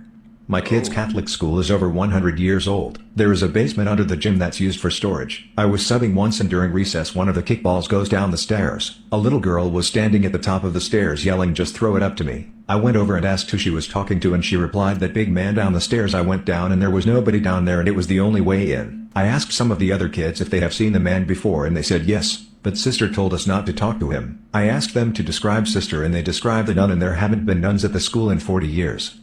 Go back to sleep, there isn't anything under your bed. Has behind you now. Still haven't gotten over that one and shiver at the memory. Some creepy stories, man, that those kids see.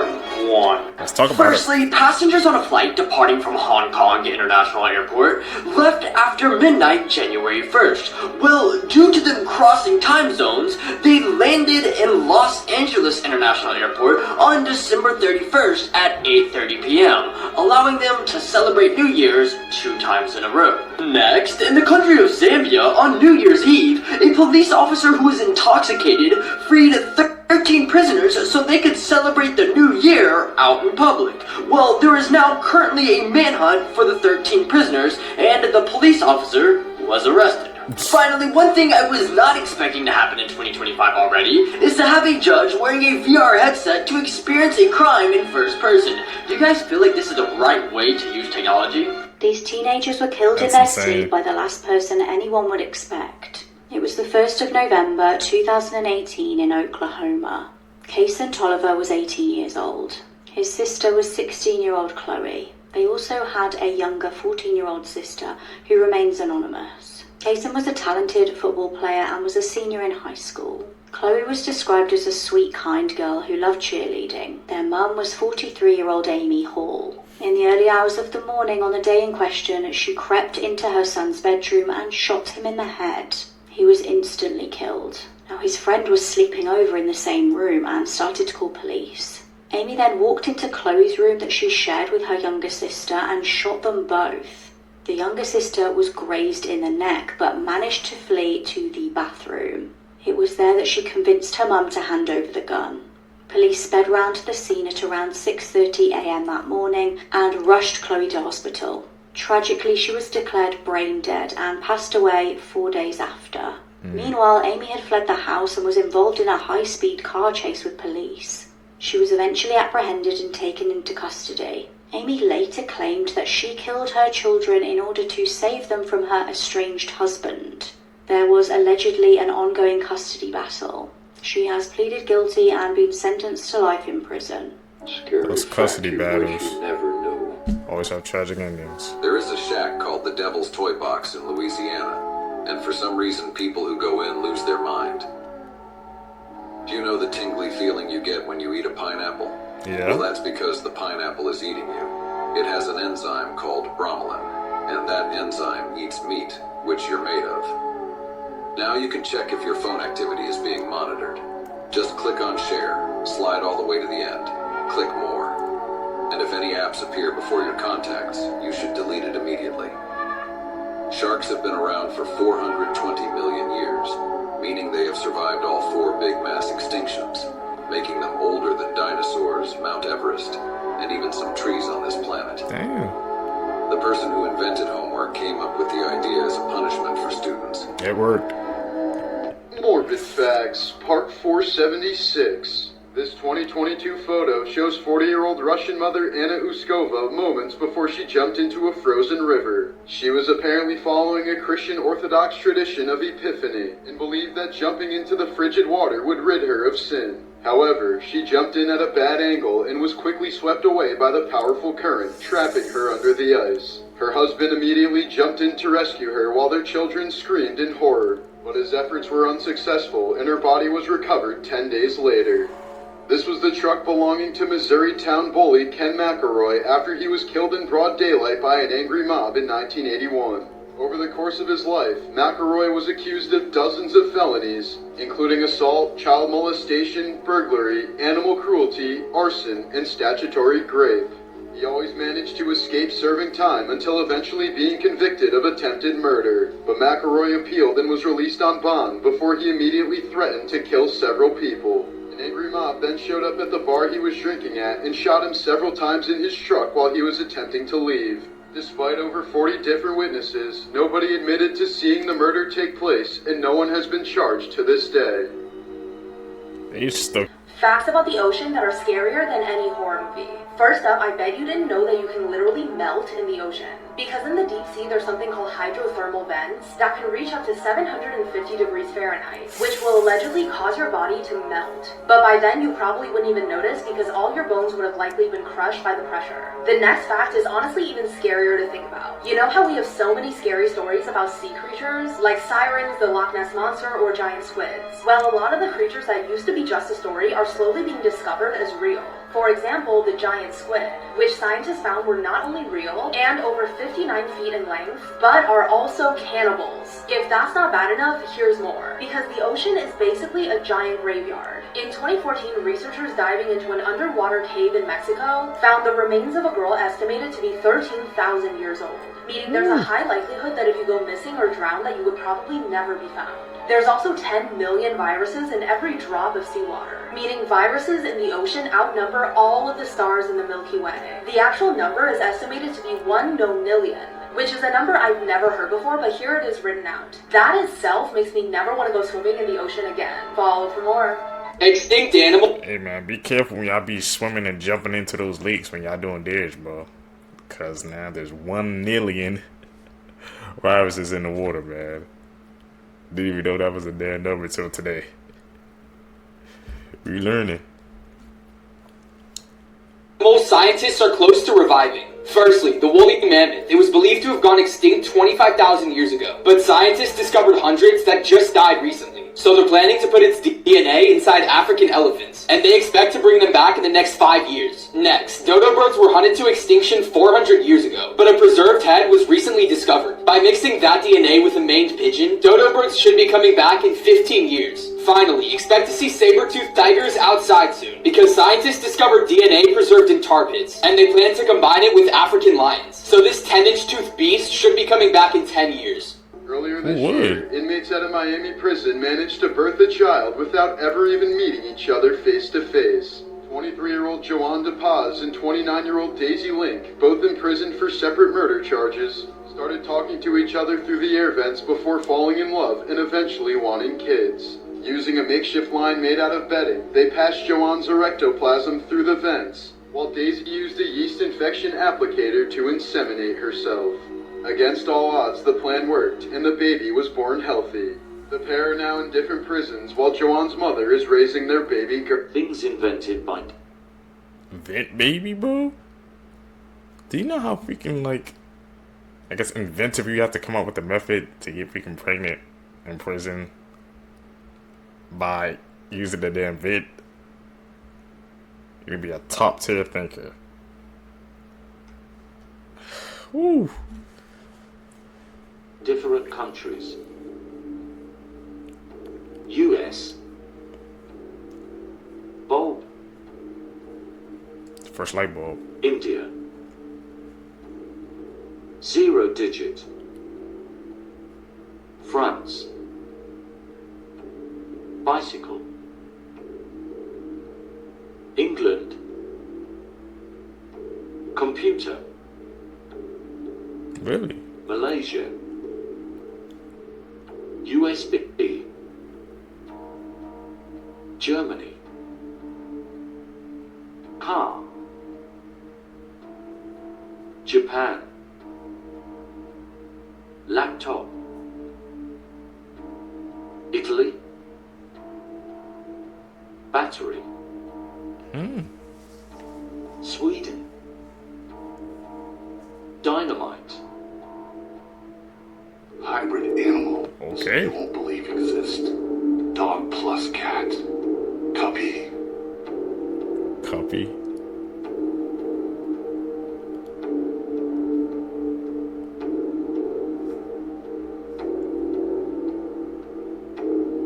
Lion plus tiger. Liger. Aren't ligers, they're supposed to be like really rare, right? But I heard they don't live long because of the combination. Goat plus sheep. Geep.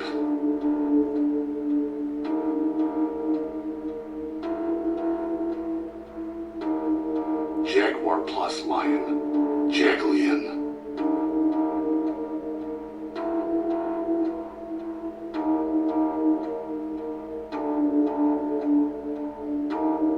Jack, man.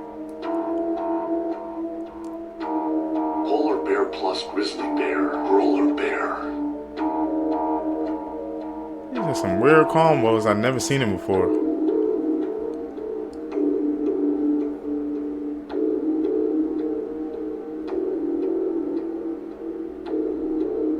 Facts we're leaving in 2024 because this app's going ghost and I am not doing this again. Black Panther's not an animal, it is not real. Panther means Panthera, so any cat in genus Panthera is a panther. So any of these cats being black is a Black Panther. This is a Black Panther. This is a Black Panther. This is AI. But it's hypothetically a Black Panther. Otters don't do this, and the fact that some of y'all think otherwise makes me angry. Male otters literally kidnap babies to hold as ransom for food. I promise you a pretty privileged hydro honey badger ain't operating off compassion. Elephants don't think you're cute. I don't know where that came from. Actually, I do, but that's for another video. But no, elephants don't think of us as cute. They think of us as pale predators. Probably why they life retire 500 people a year, allegedly. These aren't killer whales, they're whale killers. They're giant biracial assault dolphins. Well, actually, anything like a dolphin, whale, porpoise, whatever with teeth is a toothed whale. Dolphins are a type of toothed whale, and orcas are a type of dolphin. So every orca is a dolphin, every dolphin's a type of toothed whale, but not every toothed whale is a dolphin. Also, every tortoise is a turtle, but not every turtle is a tortoise. Pandas aren't bad at life, they're bad at adjustments. We've done way more to them than for them. I remember folks tried to get 2 pandas in Hong Kong to menage a deux for 10 years, but they thought the Oreo incels were too stupid to mate. A couple months of quarantine and isolation later, and the pandas were making a beast with 2 backs, and I think that pretty much sums up our relationship with them. Also, alpha wolves aren't real, it's literally just appearance. If you call your father alpha, that's your own Omega business, not mine. In 2005, a 37-year-old man from Houston, Texas decided to go to the beach to fish. The sand on this beach was super compact, meaning that it kind of felt like concrete. So it wasn't uncommon for people to take their cars on this beach. And on this specific day, John decided to drive his truck all the way up close to the shore where he unloaded and began to fish. He waded into the water so that he was about waist deep and began to fish. After a few hours of fishing, the weather started to get a little worse. And John, who had been out there for most of the day at this point, was beginning to feel a little bit tired.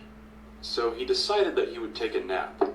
But instead of taking a nap inside of his truck, which was right next to him, he decided to crawl underneath it and sleep under the truck. And soon, John drifted to sleep. Hours went by and soon it was dark outside. Unfortunately, while John was sleeping, the tide came up and his truck began to sink in the soft sand.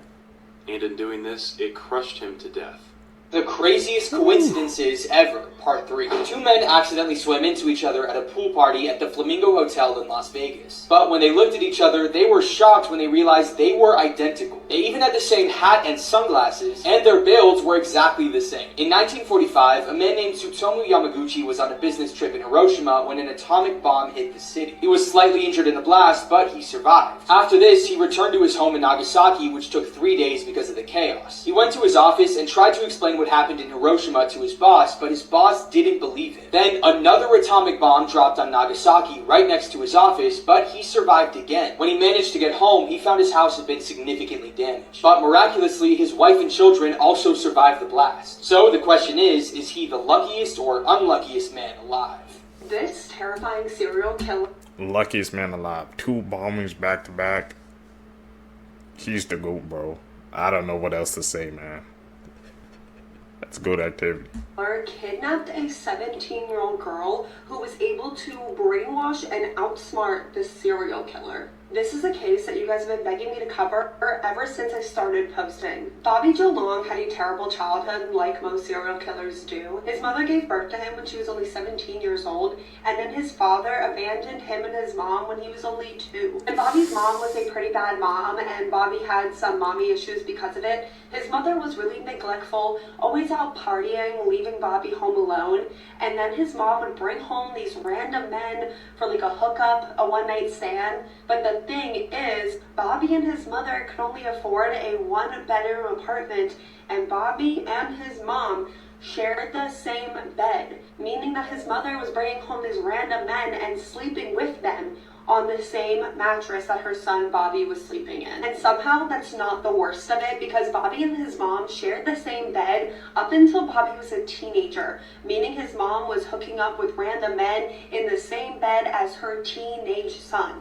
And when Bobby was younger, when this was happening, he used to pretend to be asleep and just lay there as silently and still as possible. But when he got older, he started to watch his mom hook up with these men. And that damages his psyche, bro. I guess that's the best way I could put that, man. Sharing a bed with your mom till you're that old, and she's doing that in front of you, that will scar you for life. That doesn't excuse his actions, but I don't know if it's just me, but animal nerds piss me off, bro. Because for some reason, they always have to tell you the darkest fact about your favorite animal that you didn't even ask. And I'm gonna do it again. Matter of fact, what's your favorite animal? Favorite animals are otters and seals. Say less. If you see a sea otter with its nose ripped off, it's almost definitely a female, because the otter mating process involves a male clamping his jaws around her face to hold her in place. Consent sold separately, in fact it might be discontinued. The males can get so aggressive that they completely destroy the female's nose, where it gets infected and swells to the point where the female can't eat and just starves to death. Or the male gets too excited and accidentally waterboards his partner in the process, which is only a tragedy to one of them, since males reportedly can't tell the difference between an active breathing participant and a soul-evicted carcass, because they treat them exactly the same. Now you'd expect an animal that dates like this to have more males than females. Problem is that sometimes there's an aggressive testosterone incel weasel without a mate. In some of these lower female areas, these down bad water wolverines will settle for anything roughly the same size, which can lead the male sea otters breaking the seal with no approval, and sometimes even guarding the life-retired body for up to a week. Now it doesn't happen that often, it's pretty rare, and only in those places with a severe gender imbalance. But what was your other favorite animal? Oh, well, some fur seals in Antarctica have the same problem, where a lack of female causes a hormonal hot dog without abundance taken in to resort to. Yeah, there have been multiple recorded instances of fur seals forcing themselves on king penguins. In one case, a seal assault lasted 14 hours until it eventually gave up and just ate the bird. And now you know why penguins waddle. Say something else. I want you to. This mom helped her She son will cover expose up them his all. girlfriend's murder. Emily Peguero was born on July 12, 2001 in the Dominican Republic. She had 2 older siblings, a brother and a sister, so she was the baby of the family. Everyone describes her as being absolutely beautiful, very kind and loving, and just extremely bright. Her parents were very hardworking people. They didn't come from a lot of money, but they did their best to provide a good life for Emily and her siblings. When Emily was a little girl, she would often play with a neighbor that lived across the street, and his name is Marlon Martinez. So even though they were neighbors and lived right next to each other, they came from very different families. Marlon's mother, Marlene, was very well known around the community. She worked in politics, so she had a lot of connections. They lived in this very big house that was guarded by a large gate, while Emily lived in a more humble, tiny home. Emily and Marlon grew up very close to each other, and when Emily was 15 years old and Marlon was 18 years old, they began to date. So yes, she was a minor. They dated for a few months, and when Emily was 16 years old and Marlon was now 19 years old, they found out that Emily was pregnant. Of course, Emily's family was very scared and very nervous because the baby of the family was now going to have her own baby. It was definitely a scary situation, but they were supportive of Emily. As for Marlon's family, his mom was not happy about this. She was very upset about the fact that her son got a poor girl pregnant, and she was really worried about the family's reputation. She honestly didn't even care that Emily was 16 and was so young and going through this really big life-changing moment. She cared more about how this was going to affect her son's future and how this was going to affect him going to college. Despite his mom's opinion, Marlon told Emily and her dad that he was going to step up, take responsibility for this, and take care of Emily and the baby. Fast forward to August 23rd, 2017, Emily is now 5 months pregnant and she's expecting a baby boy. That day, Emily had plans to go to the clinic with Marlon to go pick up some lab results, and then she said that she would be back later that day. So Marlon picked her up at around 8:30 in the morning, and the two of them headed off to the clinic. At around 11:25 in the morning, Emily texted her older sister saying that Marlon was actually going to drop her off at a gas station because she had plans to go meet up with their uncle. Now, as soon as Emily's sister and their mom saw this message, they were immediately concerned. First of all, Emily always sends voice messages, so the fact that she texted this time was extremely odd. Second of all, they were thinking, what uncle? Like, what uncle is Emily meeting with, and why don't we know about this meetup? Why would the uncle ask Emily to meet him at the gas station? Like, none of this made any sense. Now again, since the families are neighbors, they can literally see Marlon arriving home completely alone across the street. So Emily's sister decides to go across the street to ask Marlon, where is my sister? Where did you leave her? And that's when Marlon explains that as they were driving to the clinic, Emily realized that she got the dates confused and that her results weren't going to be ready that day, but instead be ready Friday. So she asked Marlon to take her home, and as they were driving, she said, actually, can you drop me off at the gas station? My uncle is going to pick me up there. So that's exactly what he did, and that was the last time that he saw or spoke to her. Again, Emily's family was extremely suspicious of this, so they decided to go to the gas station and ask the employees for the surveillance footage. And when they got to the gas station and looked at the footage, they were shocked by what they saw. Well, actually, they were shocked by what they didn't see. Okay, go to part 2.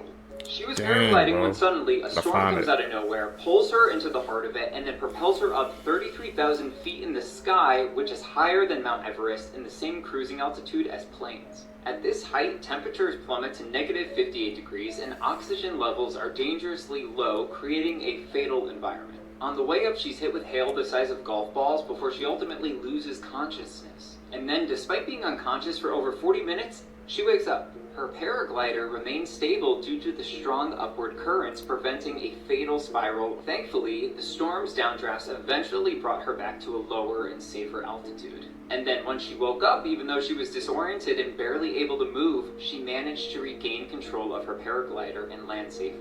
In the end, she suffered frostbite bruises and shock, but she was still alive, and that's remarkable. Another professional who experienced the same thing wasn't so lucky. If you're a fan of my content, please do me a favor and subscribe to my YouTube channel, which is linked in my bio before this app gets banned. How did she do that?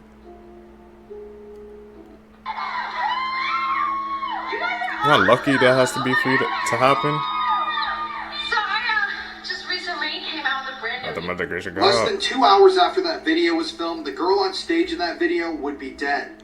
Her name was Christina Grimmie. She was a famous singer here in America, and she was murdered in 2016. So Christina had been making music and performing all of her life, but her real rise to fame started when she was on the show The Voice. After Christina was on The Voice, the world kind of opened up for her. She made her major label debut, she started going on tours all across the world, and she was a rising star.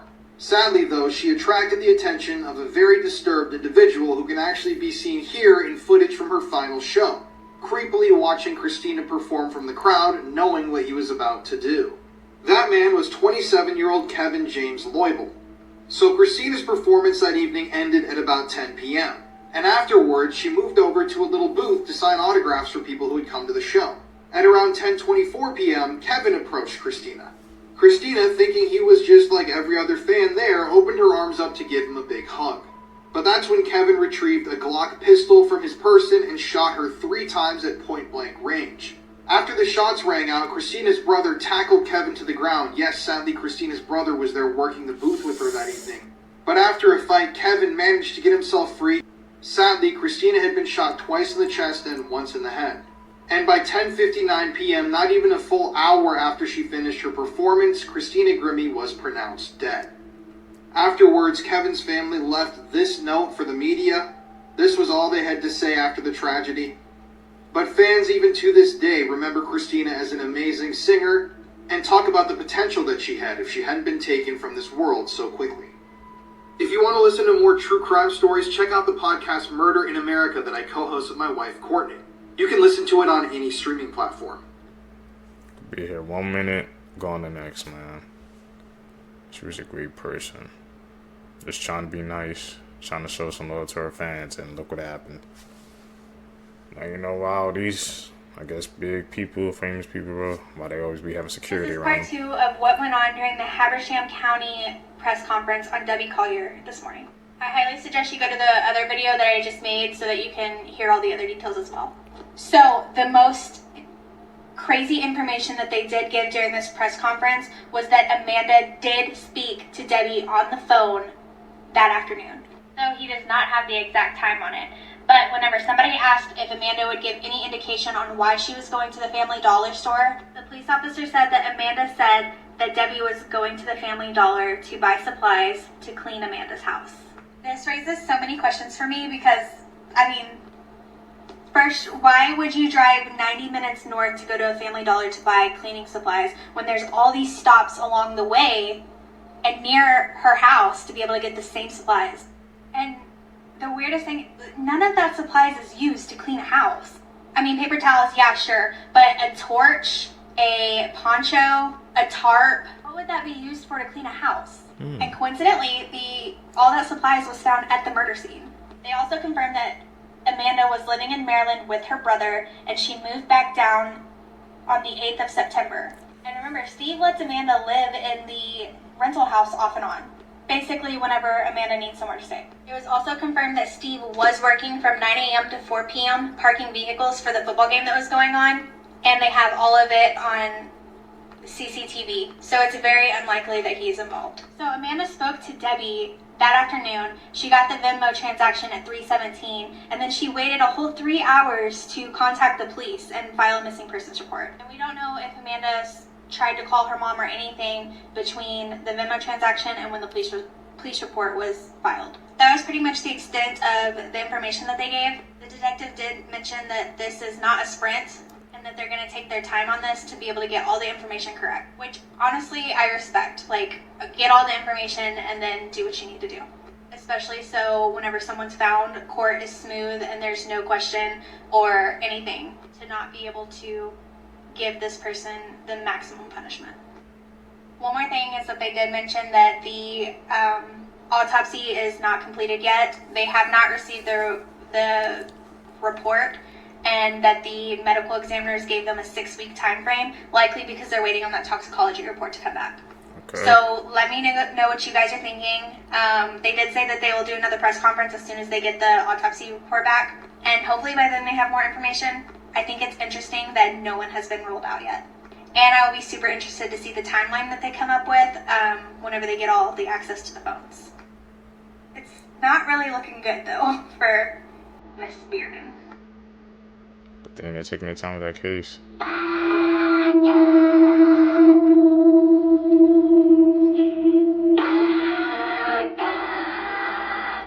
Imagine seeing that when we wake up.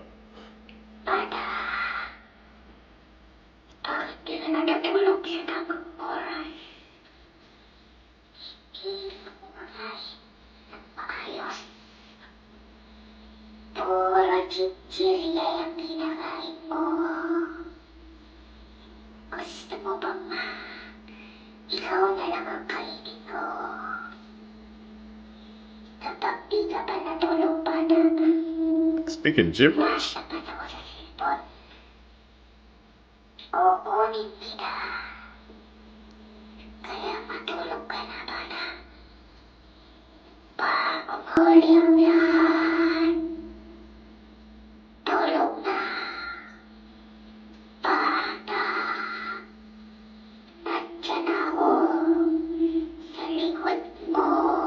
I'm trying to say a ritual or something?